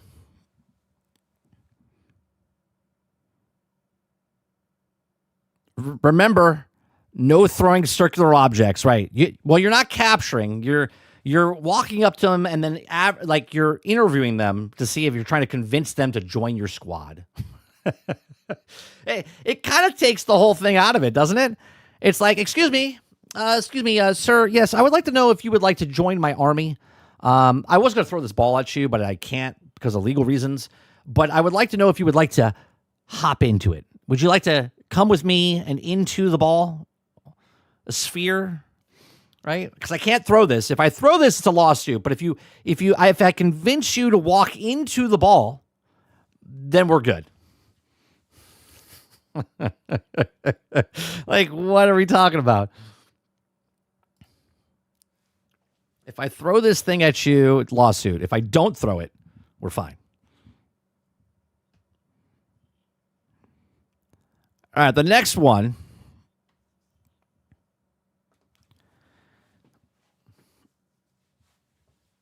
Can the Animus say fuck off? I'm late for the meeting.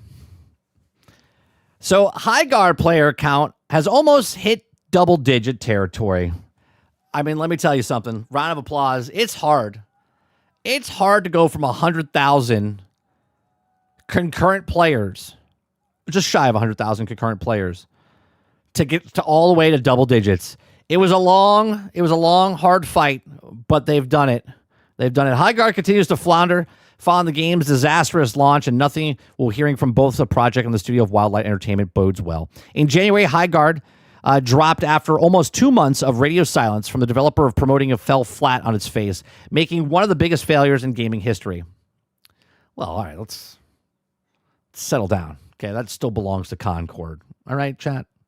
Earlier today, the game's player count, verifiably only on Steam, dropped dangerously close to double-digit territory, falling just to 105 active users on Valve PC platform. It's hard. 4 weeks, man. 4 weeks. There's no saving High Guard now, but it has been apparent for a while. The game launched at at the end of January to utterly miserable reception, being eagerly casted out by critics worldwide within weeks. The player count has also dwindled. Wildlight Entertainment had held layoffs for rumors started leaking from within the project, none of them saying anything positive about the new breed of shooter title. When the Game Informer developers had their concerns about the game long before they hit the market, looking like Highguard numbers, also he can paint a fairly awful picture. This morning we dropped just to about 105 players on Steam, the only platform on which the player numbers can actually be accurately verified. But I'm sure it's fine, chat. I'm sure it's fine. That's a mighty negative 99.8% drop from its all-time peak of 97,249. Jesus Christ. That is crazy. Okay. It's not just players, though. Those interested in watching Highguard content gave up on the game long ago. Is it long ago? It's only been a month. Okay. At the time of writing this, just 46 people in the entire world have tuned into Highguard. Ron, are you one of them? Ron, are you still here? Not only was Ron playing Highguard, but he was also watching. He was one of the 46 people watching people play Highguard.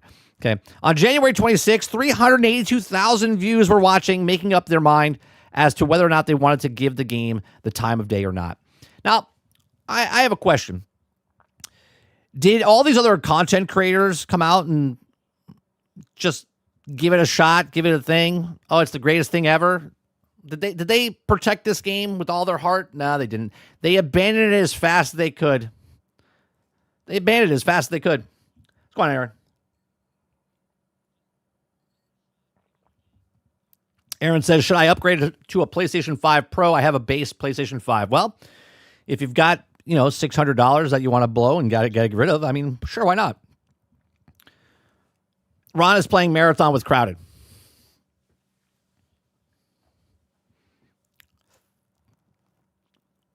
Warbear says no. Sarge says no, Aaron. Jesus. So it could also have been worse.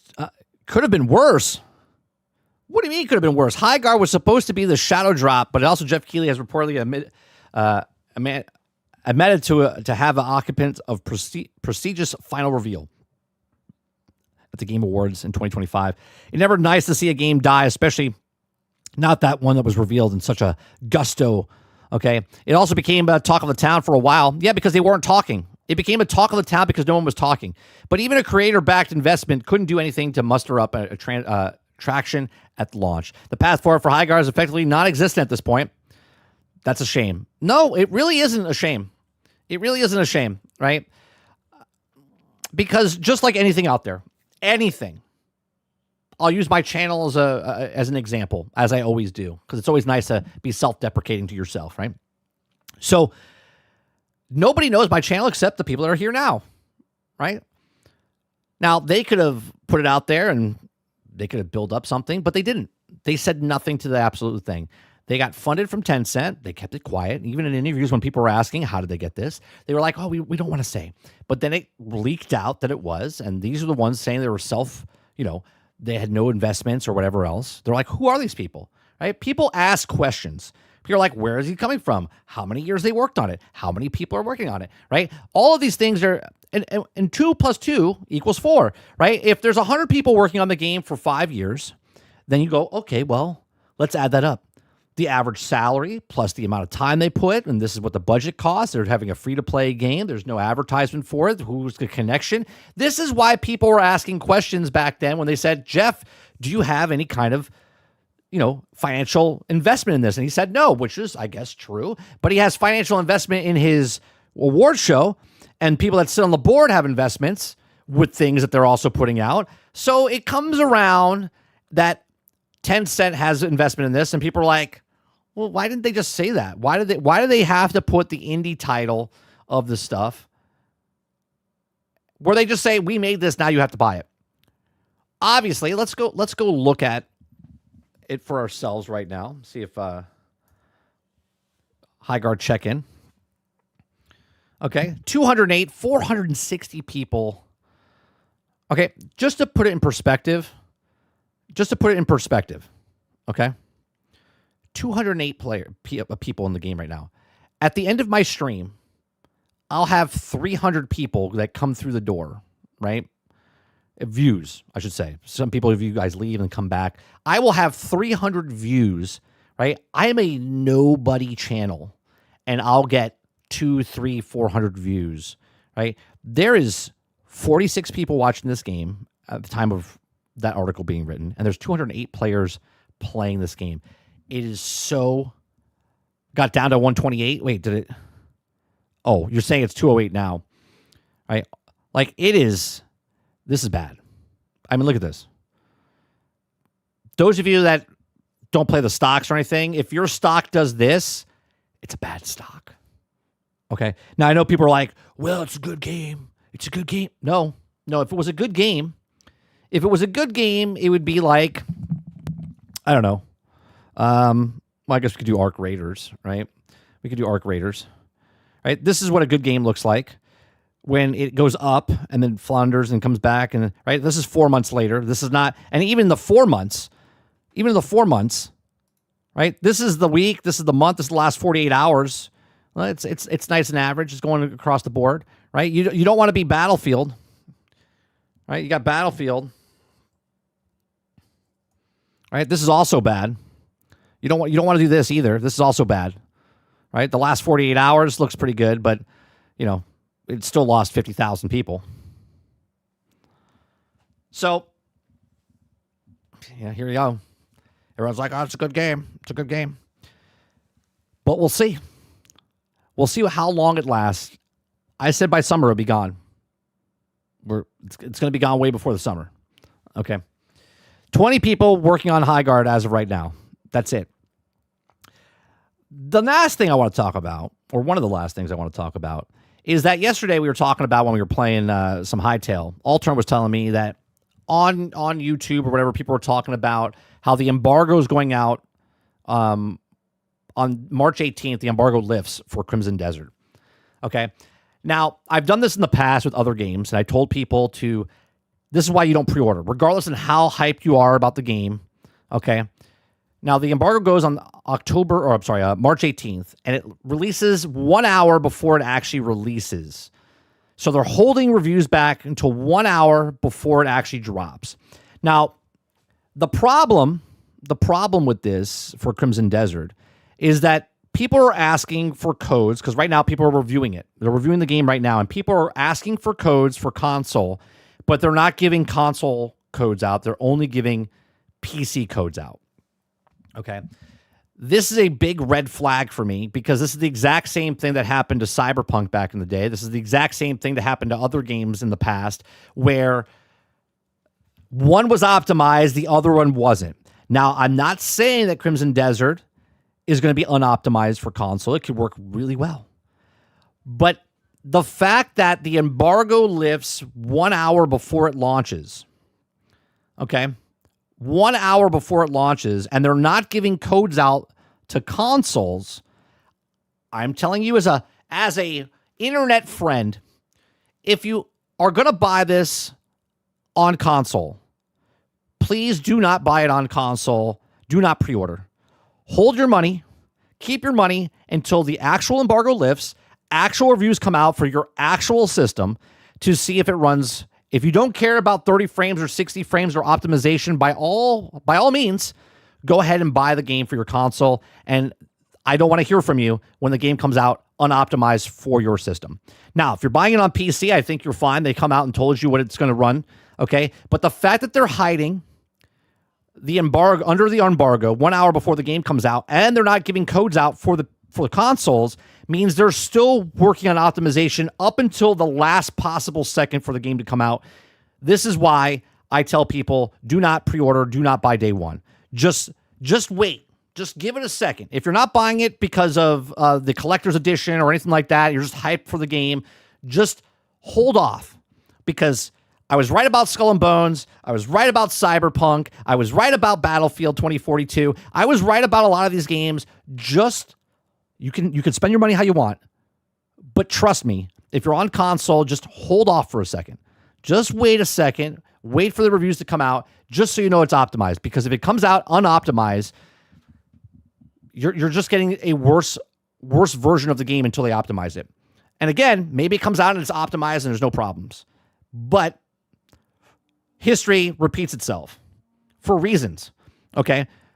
And if they're not showing the actual game on console and they're not letting the embargo lift until 1 hour before, even though they're giving a month ahead, right? It went gold 2 months ahead. They're giving people the game a month in advance for some people. And if they're not showing you the console, there's a problem somewhere along the lines. But these are my thoughts. Let me know yours in the comment section down below. Please make sure you share, like, subscribe. If you like what I do here, check out some of our other videos. Thanks for watching. I'm pumped, right? I think the game looks fantastic, but I'm also getting it on console, right? But I also don't pre-order and I also don't buy day one. So we're going to hold off. I'm going to hold off, right? Because I practice what I preach, right? It just seems a little odd that 1 hour before launch, even if it comes out and people have reviews on the console, they're waiting for the last second because they're building up the hype. They've done a perfect job of showing you the game early, giving you the bits and pieces, going on podcasts, doing all the things to show you exactly what the game is. And you're like, oh my God, it looks so, it's wide open world. You could do anything you want. People are naturally just talking about the game, getting it hyped up. But here's that other boot. Like, what is the other boot? People are waiting for the microtransactions. People are waiting for the thing. I'm waiting for optimization. And if the optimization doesn't come out correctly, well, there's the other shoe, right? There's the other shoe.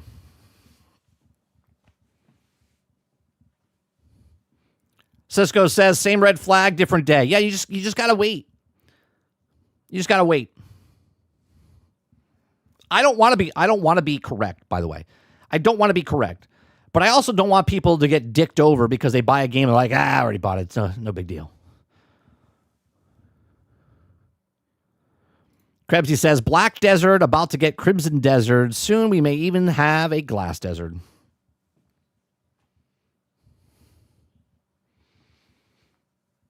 Resident 9 is an amazing game, 30. I'm happy I pre-ordered. Great. Guess what, Aaron? If you didn't pre-order, Resident Evil 9 would still be a good game. Regardless if you fucking pre-ordered or not. You pre-ordering doesn't make it a good game or not. A good game is a good game regardless if you buy it early or on the day, or the day after, or a week after, or a month after. Eclipse says, does it feel like the Cyberpunk situation? Really does, and I hate saying that because this game looks awesome. I hope I'm completely wrong, Eclipse.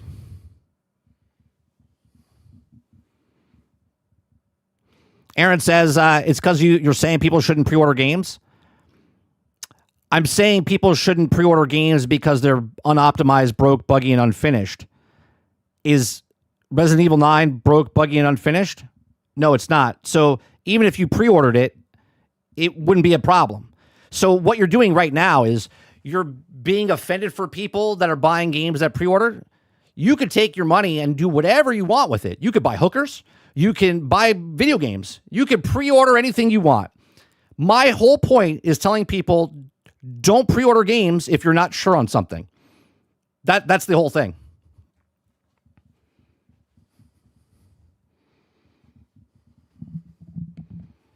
Right?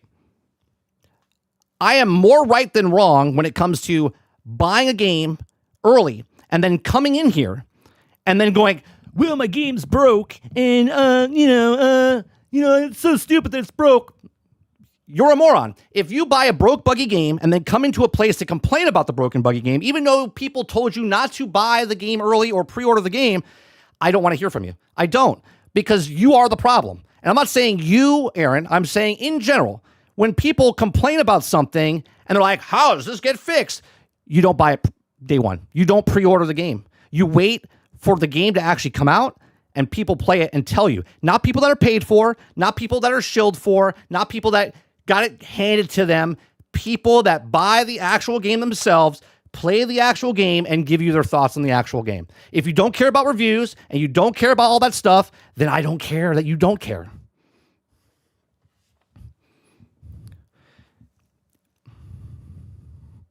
It does make sense, though. You get exclusive content that you won't be able to access unless you have a pre-order. What does that exclusive access do? Is it cosmetic skins or content that's locked behind the pre-order.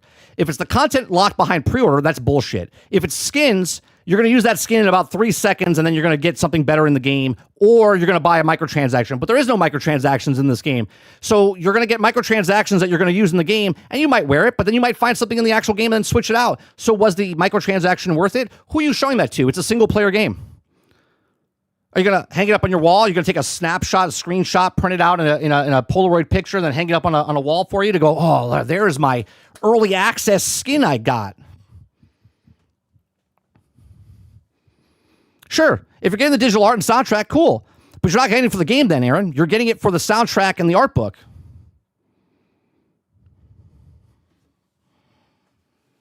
Baby says, I literally pre-order comes from retailers need to measure inventory demand. And now they have dummies pre-order digital games. Yeah, because it's going to sell out. It's going to sell out, baby B. You got to get the digital order fast because it's going to sell out. Waterbear says, to be honest, I'm going to do an honest review on the PC version. I don't want others spending money on a broken game, buggy game. I'm getting day one because I've been anticipating this for a while. I don't think you're going to have issues on PC. Because that's all I've talked about, Water.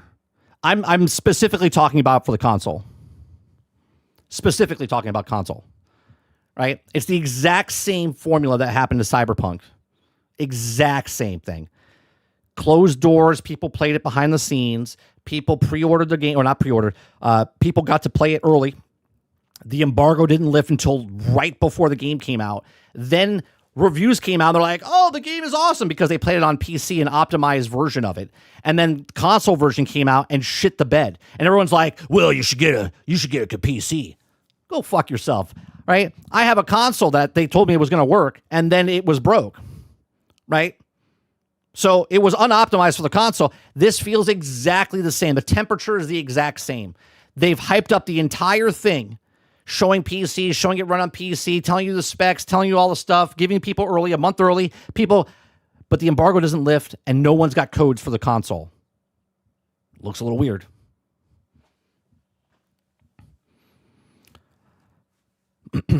Sarge says, no way you have a FOMO problem. Seek help. Eclipse says, I have watched many people play the game and not one person use the cosmetics you get. Krebsy says, be smart, informed consumer, not a dumb shit eating consumer. That's right. That's right. I don't care what you do with your money. All right? I don't care what you do with your money. There's people that didn't hear me out when Cyberpunk came out and Skull and Bones came out and Battlefield 2042 came out and Battlefield 6 that people are disappointed in now because they're actually seeing the colors, right? I don't care. By all means, go buy all this stuff. I just don't want to hear you complain about it when it's broken, buggy, and said, man, I wish I didn't pre-order. I don't care.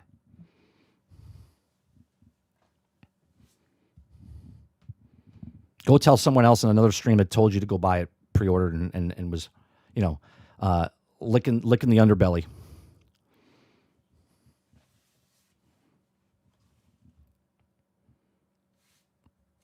All right. Let's look at what's happening on Twitter.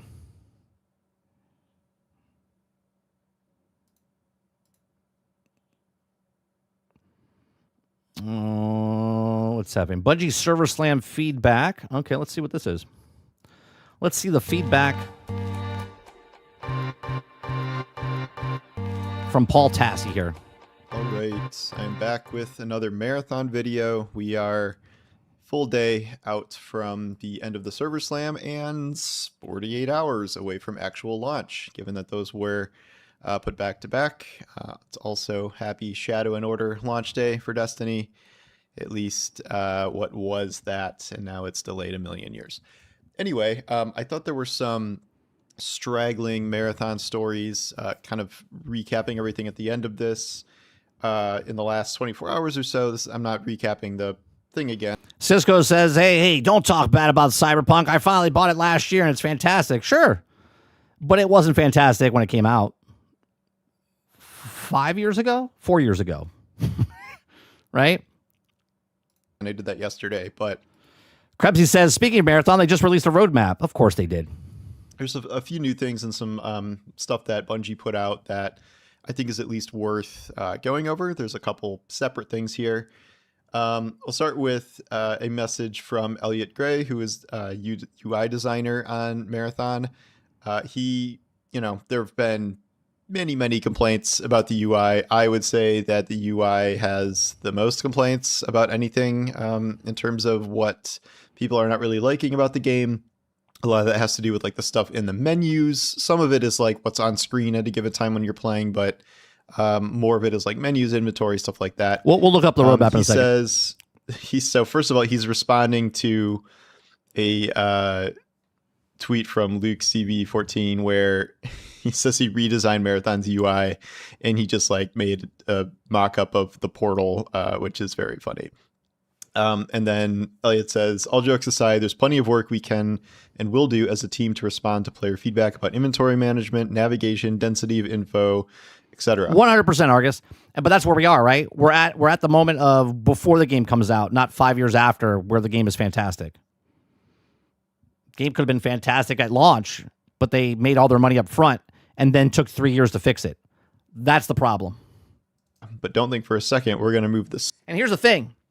If Crimson Desert comes out and it's not optimized for console and it's only optimized for PC, then why release it for console? Just say it's for PC. But that is the problem. The problem is if it comes out unoptimized and it is broke like a Cyberpunk on console, they'll be like, "Oh, we hear you. We're listening to feedback. We're totally going to fix it," right? And that is a major problem. That's a problem with the industry, not Crimson Desert specifically. That's a problem with the industry because they know that it's unoptimized. They know they're like, we're working hard to get it out, but they want the money up front. They don't want to fix the game until they. Do you see what I'm saying? Sauce from the UI. It says hashtag Fontslop takeover. Fontslop became kind of a meme as this went on, as some people cited, myself included, that at least one of the issues was people didn't like the fonts or combination of fonts. The whole idea with this UI is that it's supposed to like really be integrated into the style and theme of the world, which I do understand wanting to do that, but there are a lot of things that people don't like, things that I don't like. The loadout screen where all of the characters are just sort of sitting there like this, like staring at you, weirds me out. I think that is kind of the worst. He kind of just like stares at your... stares in your soul. First look at the character models we could get in the game, which I think is doing a disservice to it. The font, I don't think is the biggest issue. I don't think navigation is the biggest issue. You do kind of get used to that, I think. And honestly, it's more straightforward than Destiny. After 10 years, I'm still hitting the wrong button for whatever menu I want to bring up half the time. What do you mean you're still hitting the wrong button after 10 years? What's wrong with you, Paul?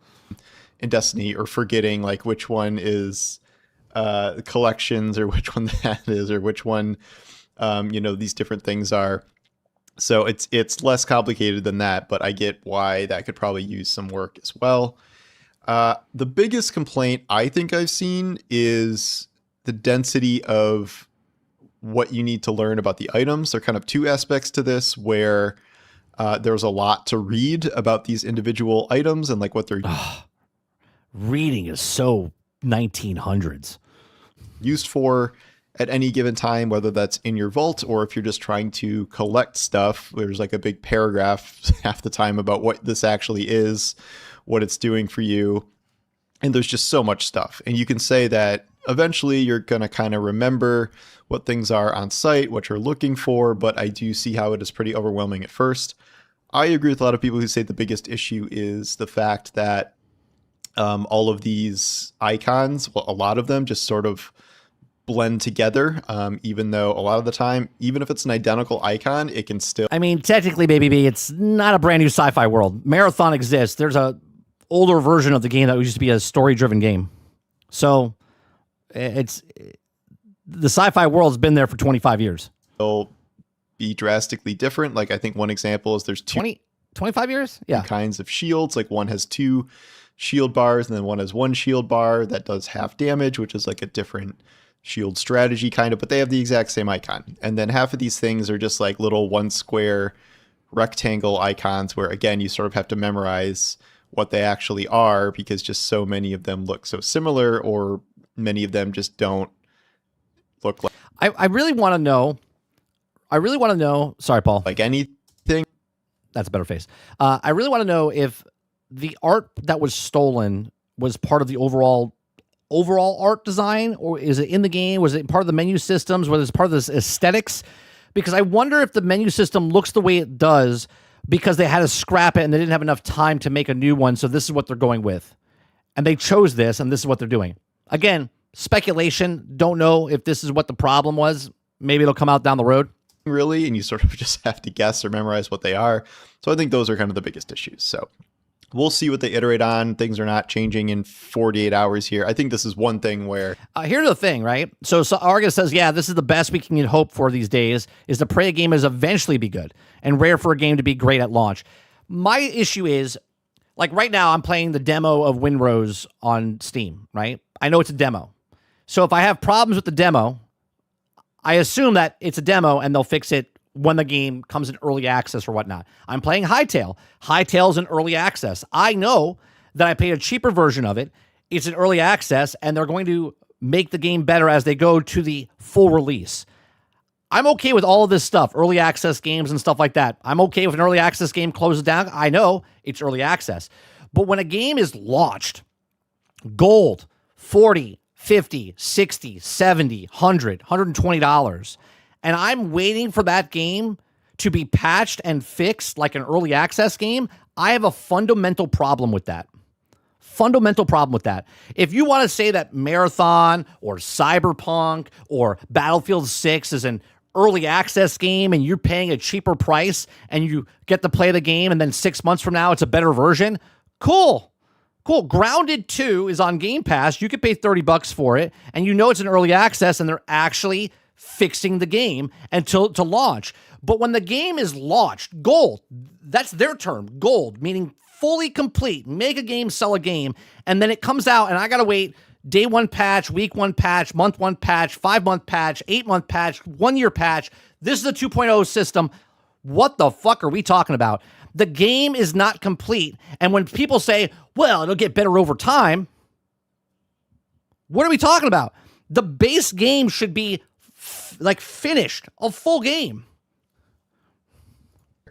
Having the server slam this close to release means like you can't really do a whole lot of things. But however, that leads to the next set of things. And people, as the article read before with the menu system, after 21 hours, the menu system doesn't bother me anymore. Yeah, after 15 years of incomplete games or 10 years of incomplete games, we're okay with not having complete games because we need the fix now.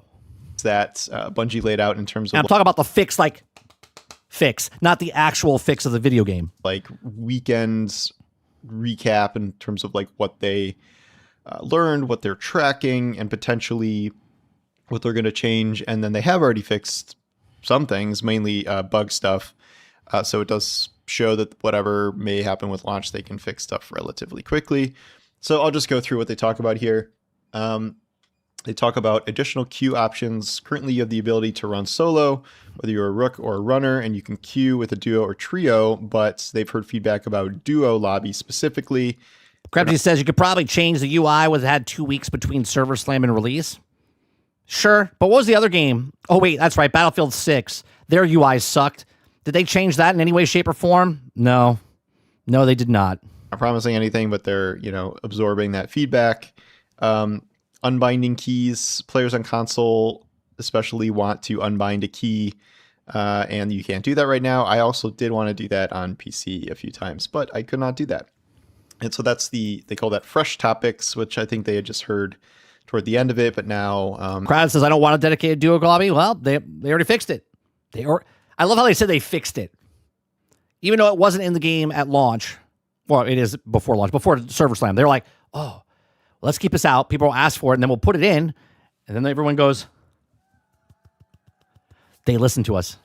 They put it in the game. They're going into... stuff that they had heard kind of over the course of the weekend. There's PvP feedback. Time to kill is the hot topic. Some of you want longer duels and more runner contact. Others are vibing with the current pace. We're reviewing runner density on non-beginner maps and keeping a close eye on how Perimeter and Dire Marsh feel all in all. This is this is an early access game that's being delivered to you at $40. Just letting you know. Arc Raiders is the same. Space Marines 2 is the same, right? Space Marine 2 is a fantastic game. Don't get me wrong. But those of you that paid $70 last year, 14 months ago, got the exact same amount of content that I got from a month ago. And I didn't pay anywhere near $70. Oh. And you had to wait to get all the content in the game and the skins and everything else. I don't know how I feel about there's not enough player combat thing. I certainly think that in, the early map, but it's perimeter. I mean, you're not really supposed to be in constant like firefights with other teams. As you move up, they put more teams in the map. I think you're just going to launch how it is, and they have a third map. Yes, Paul, that's exactly what they're going to do. That's probably going to even have more contact. So we'll see kind of how that feels. Time to kill is interesting because it's really fast currently with everyone has like gray and green shields, so that means not that much damage protection. So you can beam people pretty easily, at least more so than some other games in this genre, like Arc fights are more protracted, but we don't. Crowd says, Krebsy, they already prioritized you with other duos if possible. They would also be splitting up the player base 3 ways at that point. Yeah, but at the player base, how many people are in the game at one time, Crowded? I'm asking, I don't know. How many runners or shells are on the game at one point? Is it 12? Is it 16? Is it 18? Like how many groups are on the map at one time inside Marathon?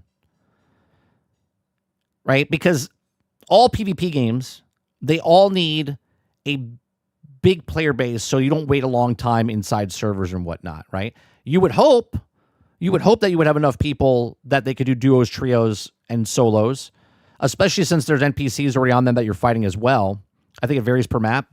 So it shouldn't split up the player base too much because the player base is the player base. The player base is that if they want to play trios, it's trios. If they want to play solos, or solos. So duos, it's the same people across the board, right? Because if you don't add the duos, then you're pushing out people that have to play with randos, and they don't want to play with randos, but they also don't want to go in a trio. Maybe it's just 2 people, and they don't want a third person in. So you have to, in a game like this, you have to put the solos, the doubles, and the trios in there. It's not really splitting up the player base because you're going to get, if you're going rando solo, but you're going in with duos, basically you're by yourself. You saw Luke Stevens play, how people don't pick you up. And people are saying that you need an incentive to pick up somebody. I understand that, right? And the same with the duos. 2 people that are playing, they're like, oh, let's go into trios, and they get a third person in that doesn't communicate and stuff. Those people are going to hate their experience. So instead of hating their experience, they would rather go into duos. So I think it doesn't hurt the game. I think it actually helps the game more. They don't do it in Hunt, and that's exactly why people don't play Hunt. A lot of people don't play it, and that's why it's more niche, because they're like, I don't want to get in with that rando. I don't want to get into that thing. So it's a bad experience. They would want to just have the 2. Really know most of us don't really know how that's going to feel once, we get purple and gold shields, and that's a lot more protection, and you can get better healing items and like all this stuff. Then again, you have more lethal abilities. So generally speaking, I thought it was okay. Paul has changed over the years because we did a podcast together. This is before he had a kid. And I can 100% tell that he has a kid compared to the way he used to talk to what he talks now. He's much more subdued now. I was, I didn't really have an issue with time to kill. I think, does he have 1 kid or 2 kids now? I'm not even sure. Compared to maybe some other games, it didn't feel like, it felt pretty quick, but a lot of the times at least you could counteract it. It is somewhat frustrating when you just walk around a corner and get instantly blasted. I think I showed a video of me doing that in solos the other day. But for the most part, I don't know. You're not necessarily always just getting ambushed. Well, there's two points of view though, Crowded, right? There's the point of view of the gamer, and then there's the point of view of the business. The business wants to give the widest audience possible. And if they don't give the duos, then you're forcing people to either choose solos or go trios, right? And you don't want them to choose trios because of, the XP is better if I go in a trio because everyone can pick a an activity and we can get better XP. But I'm having a miserable time playing with these randos because they don't know what they're doing or they're not communicating or whatever. Or you're like, I want to play with a certain person. I only have 2 friends, so you put them into the duos. You see what I'm saying? So there's just that extra, and they're like, well, how do we get more people to come in, even though it's a more niche of a thing?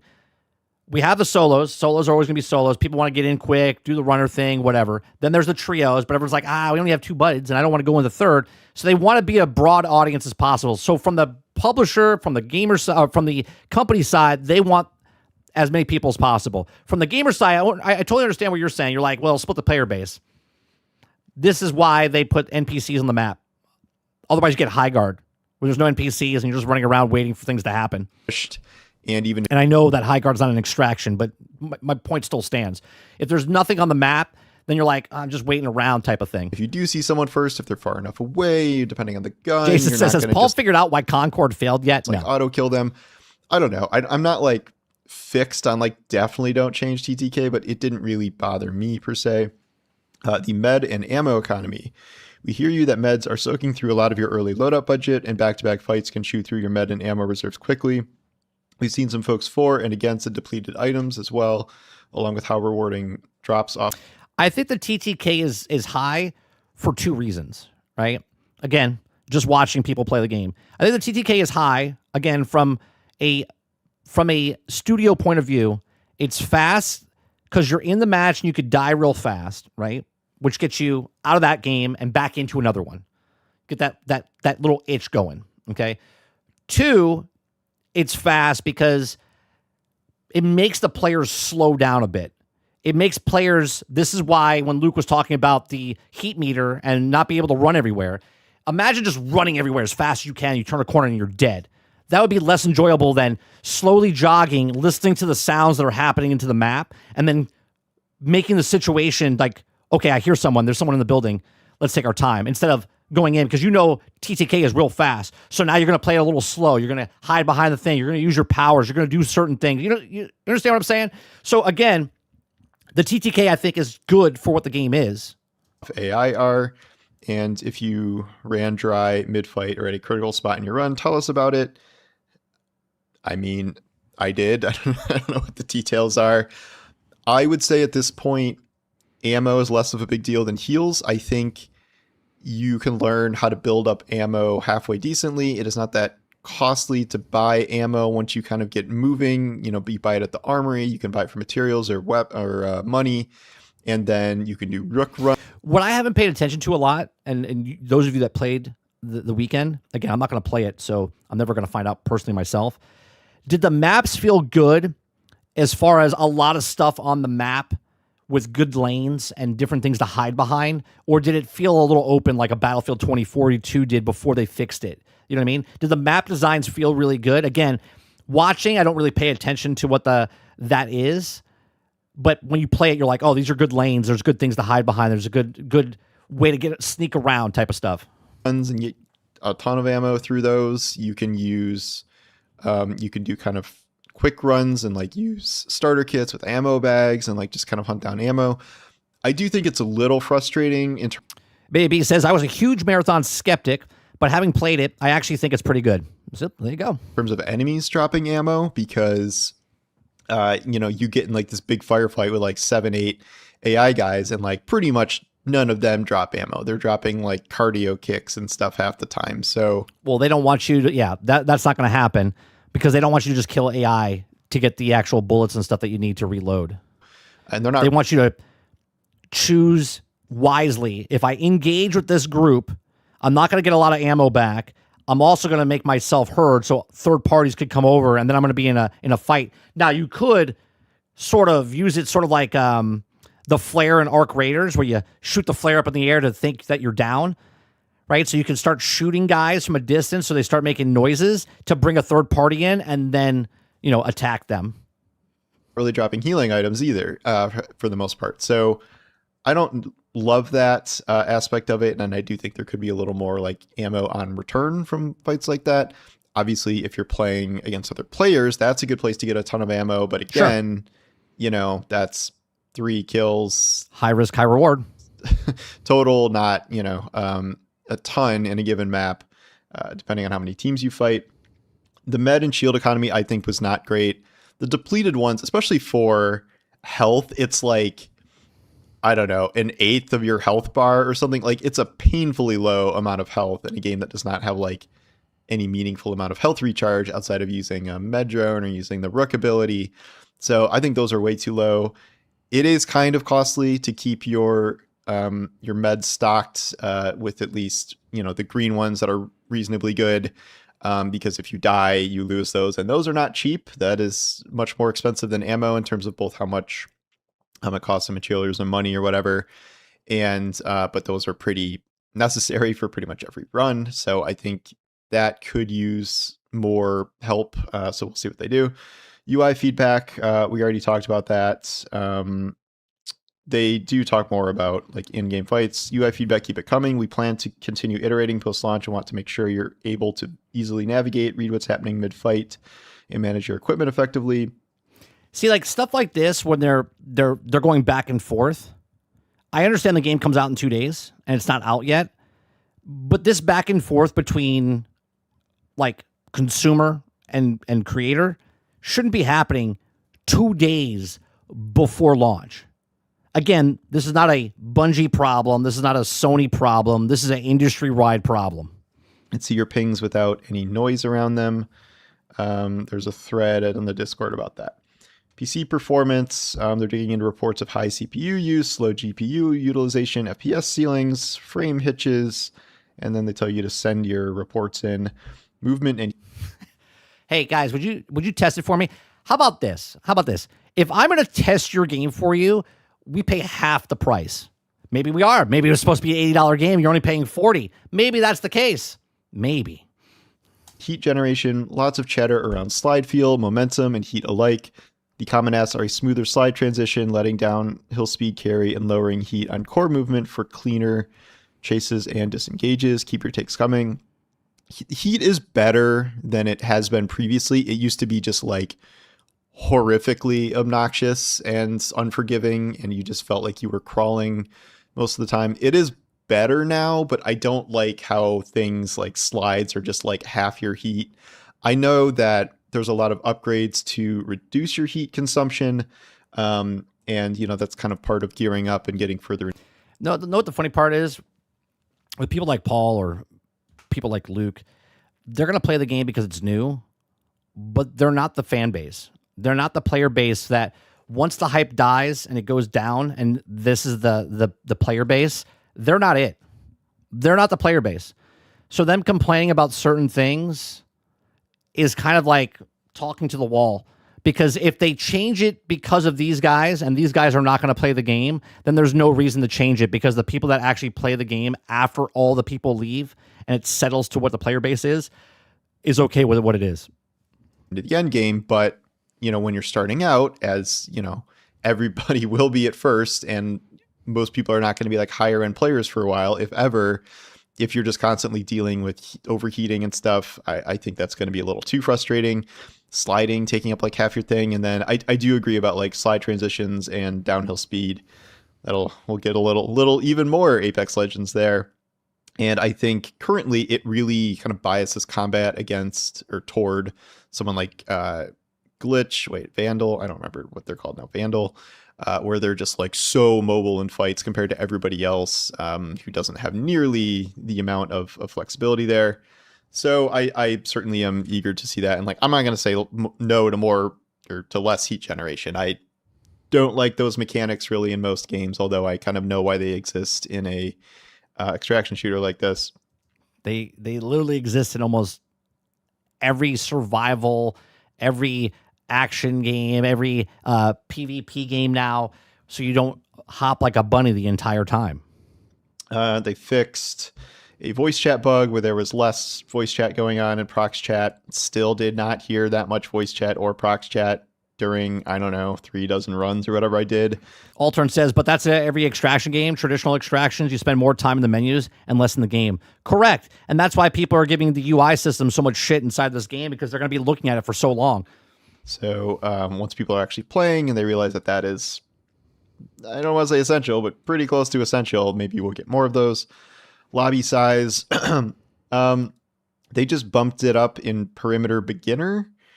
But we'll be watching non-beginner maps too. Perimeter beginner, like I think I did like 2 matches there, and like you can do more than that, but I think it's just based on whether or not you're completing like the first quest or something. So them adding more crews into perimeter beginner didn't really do anything, but you know, if they change it in other maps, that'll be different. So they don't tell you the actual player number.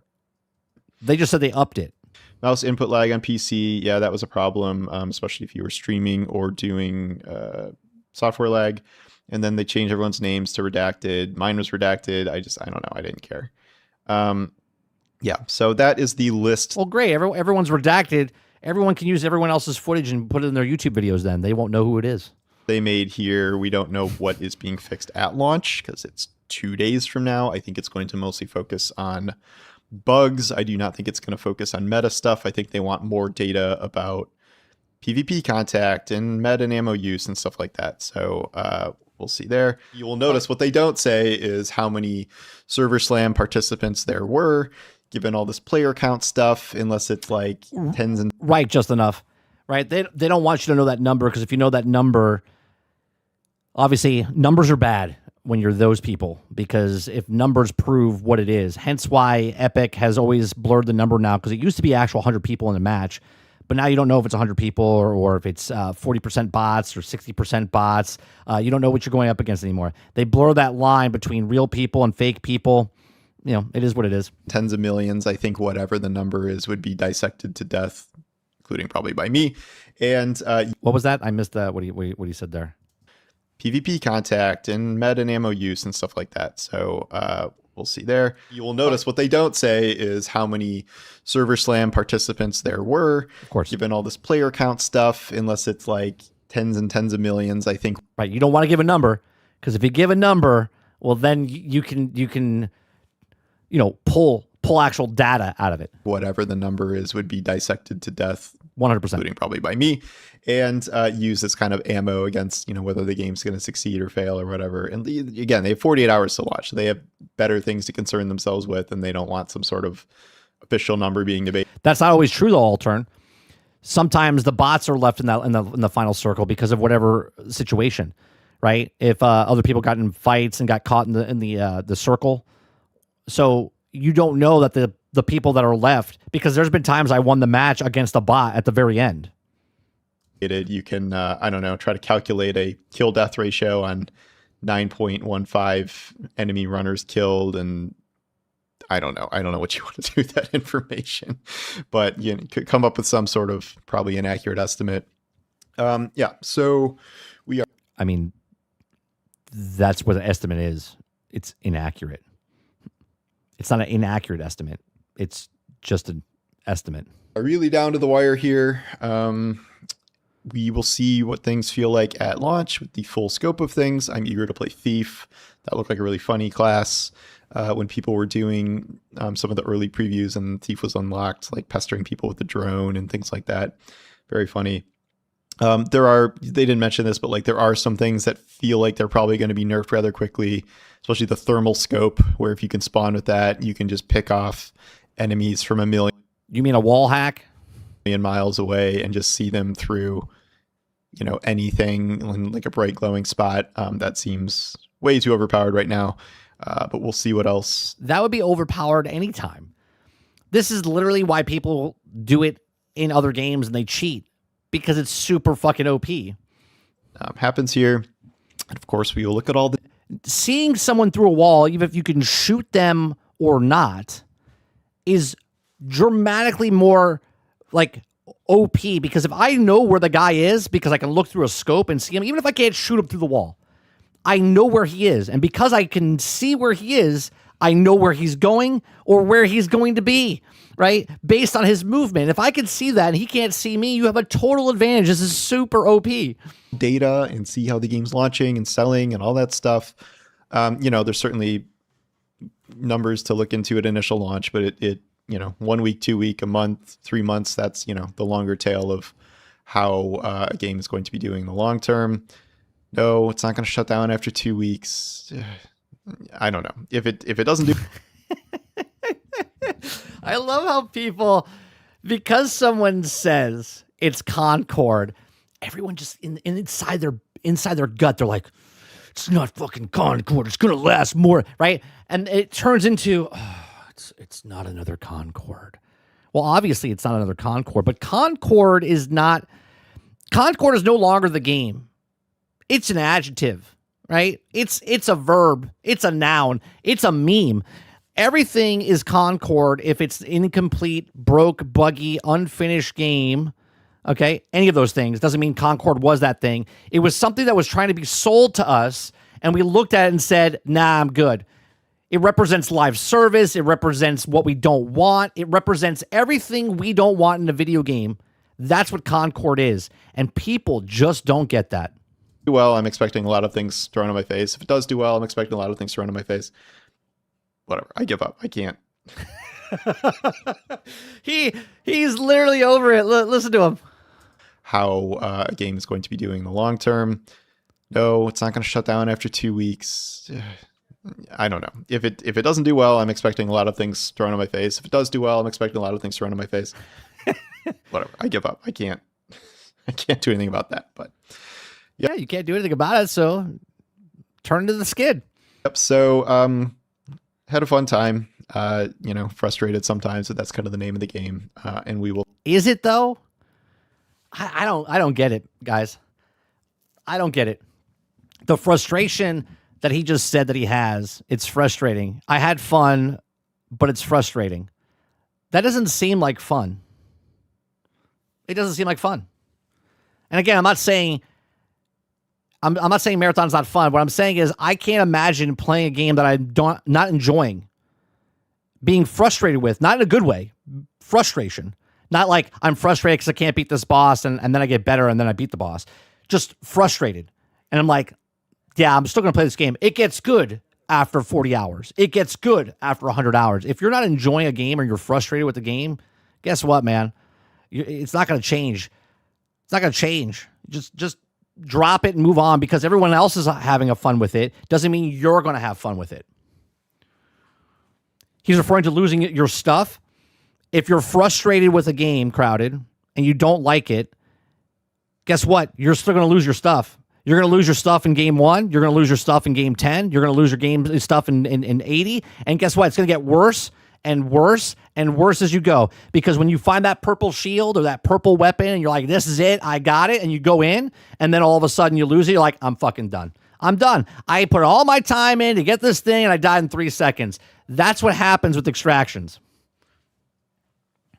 Yeah. If you're not enjoying the game, it's probably not a game for you. Whatever that is. Could be an MMO, could be an RPG, could be a JRPG, could be an action game, could be an extraction game, whatever it is. I don't get it, man. I don't get it.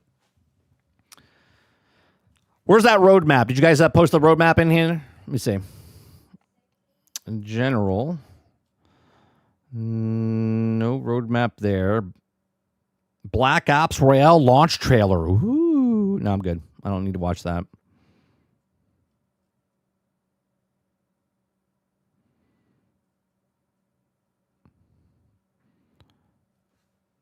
Let me see. We'll see how full launch goes.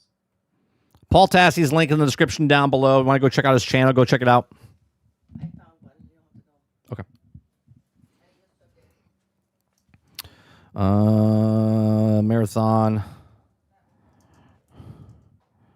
Is there a roadmap? 41 minutes ago. Marathon's 2026 roadmap, all Season 1, Season 2 content explained. Okay. Marathon 1, 2026 roadmap content explained, March and June. Marathon kicks off things with Season 1, Death of the First Step, which is launches alongside the game's official launch on March 5th, and there's also a lot of content for you to unpack. In perhaps the most important season of Marathon's life cycle, as the game needs to launch with substantial content to keep players hooked. You mean complete, right? And invested in longevity of the game. Thankfully, it seems that Bungie has a lot in store. And all launch content is listed for you down below. So you complete faction and contracts progression, all 6 factions, each with its own upgrade and progression, all 6 launch runner shells, 3 zones, outposts will unlock the day after launch.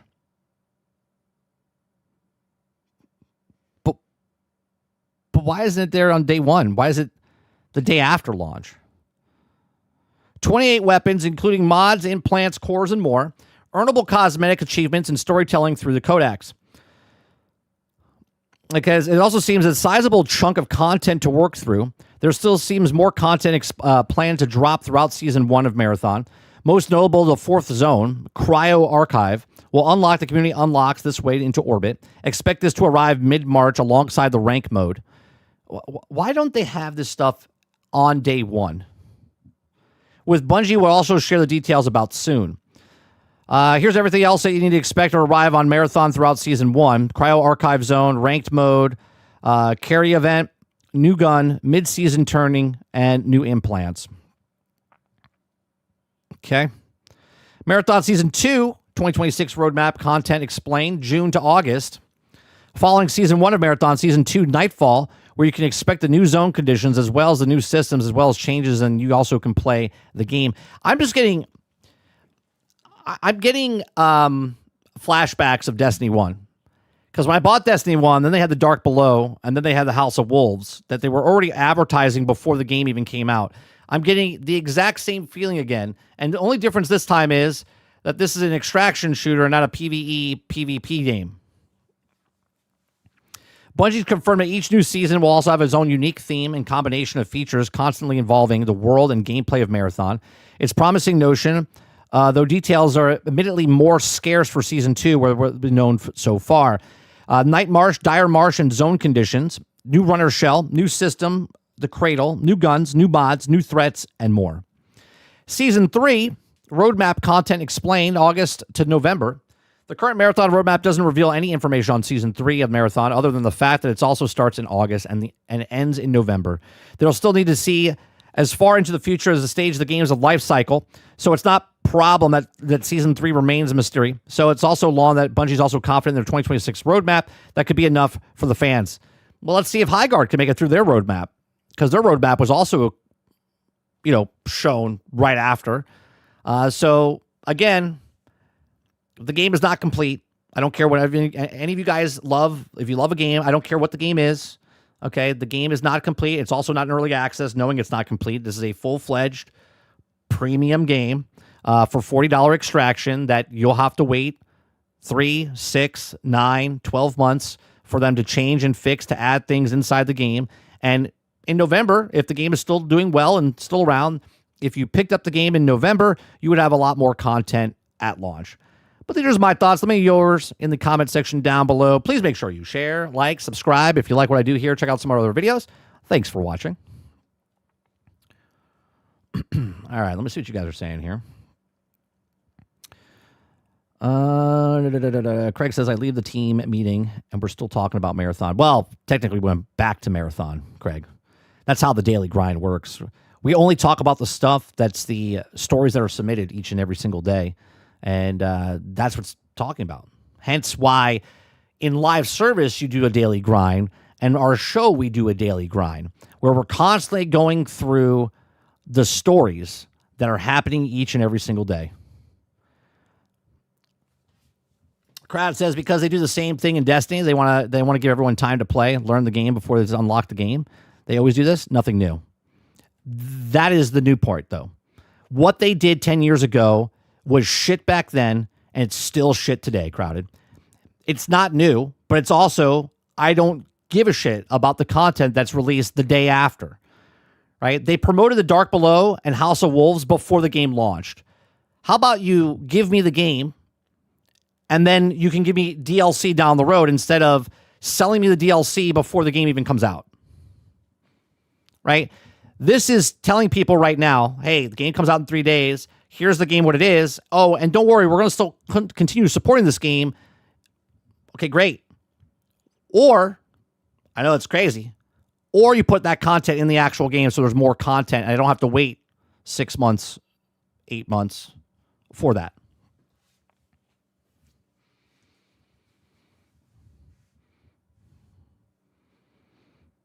Highguard.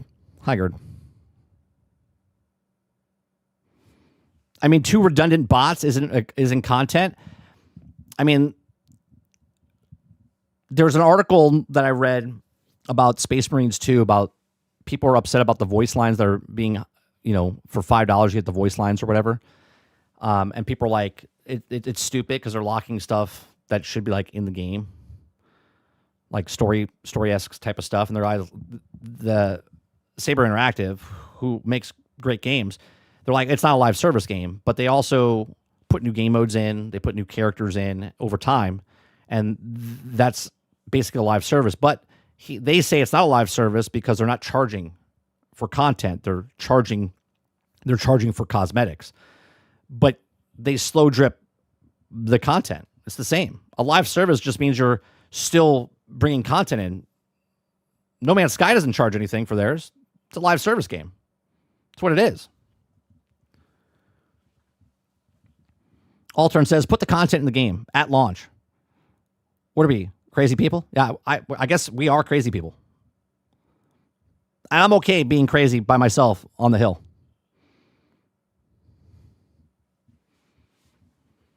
All right. That's going to do it for us today over on the Daily Grind. If you guys like it, hit that like button, hit that subscribe button. If you'd like to go above and beyond that, become a member as little as $5. I do appreciate you guys coming out, hanging out with us. If you'd like to support us in any way, shape, or form, we do have a merch shop down below. We also have music that we play that's over on Spotify. You can download it, you can buy it, you can stream it, you can do whatever you want with it. But you can't use it as a doorstop because it's digital. But we have songs there that are written by me, made by AI, and has to do with what we talk about on the streams and whatnot. I do appreciate you very much. We'll be back tonight, 8 p.m. Eastern, for more Hightail over on 30 and Still Gaming, and then we'll be back tomorrow morning for the Daily Grind as well. You guys have a great rest of your day, evening, or night, wherever you are, and I'll see you guys on the next one. Thanks for watching. Peace.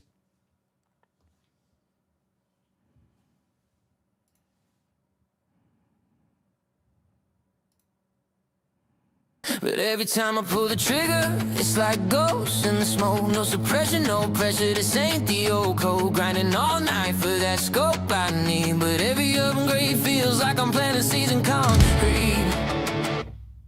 Yeah, battlefield's back, we'll fix it, please. Hey, hey. Battlefield's right, hey, hey. We'll fix it, please. Hit detections while bring it to its knees. Maps look good, but don't play right. Every flank turns into a fire with light. Still we're storming through the fire and steel. Cause damn, it finally feels real. Battlefield's back, but fix it, please. Smooth launch, yeah, I can't believe my eyes. Call of Duty players jumping in, switching sides. Jet flybys, tanks on parade. But these spawn points got me feeling betrayed. I want that chaos, that old school thrill. Not running 10 miles just to die on a hill. So patch it up, guys, we know you can. Don't lose your soul to the same old plan. Yeah, battlefield's back, but fix it, please. Battlefield's back, but fix it, please.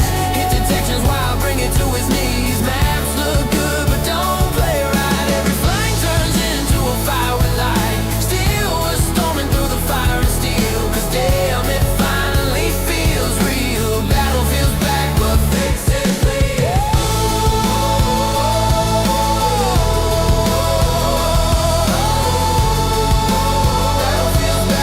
Battlefield's back, but fix it, please. Now they're talking about a BR mode. Dropping in hot, another heavy load. We've seen it done, we've seen it fail. Don't chase the trend, stay on the rail. Keep it battlefield, large scale fights. Don't trade the war for battle lights. We want squads, not loot box dreams. Stay true to the chaos, not stream of memes. From 2D 42 scars we rise. Learn the pain, now we're wise. Portals back, but man it's a chore. Gotta dig through the trash to find the goal we adore. So here's to the soldiers, the fans who stay. Through every bug, every broken grenade. We're back in the fight, yeah we won't leave. Just tighten that spread and let us breathe. Yeah, battlefield's back, but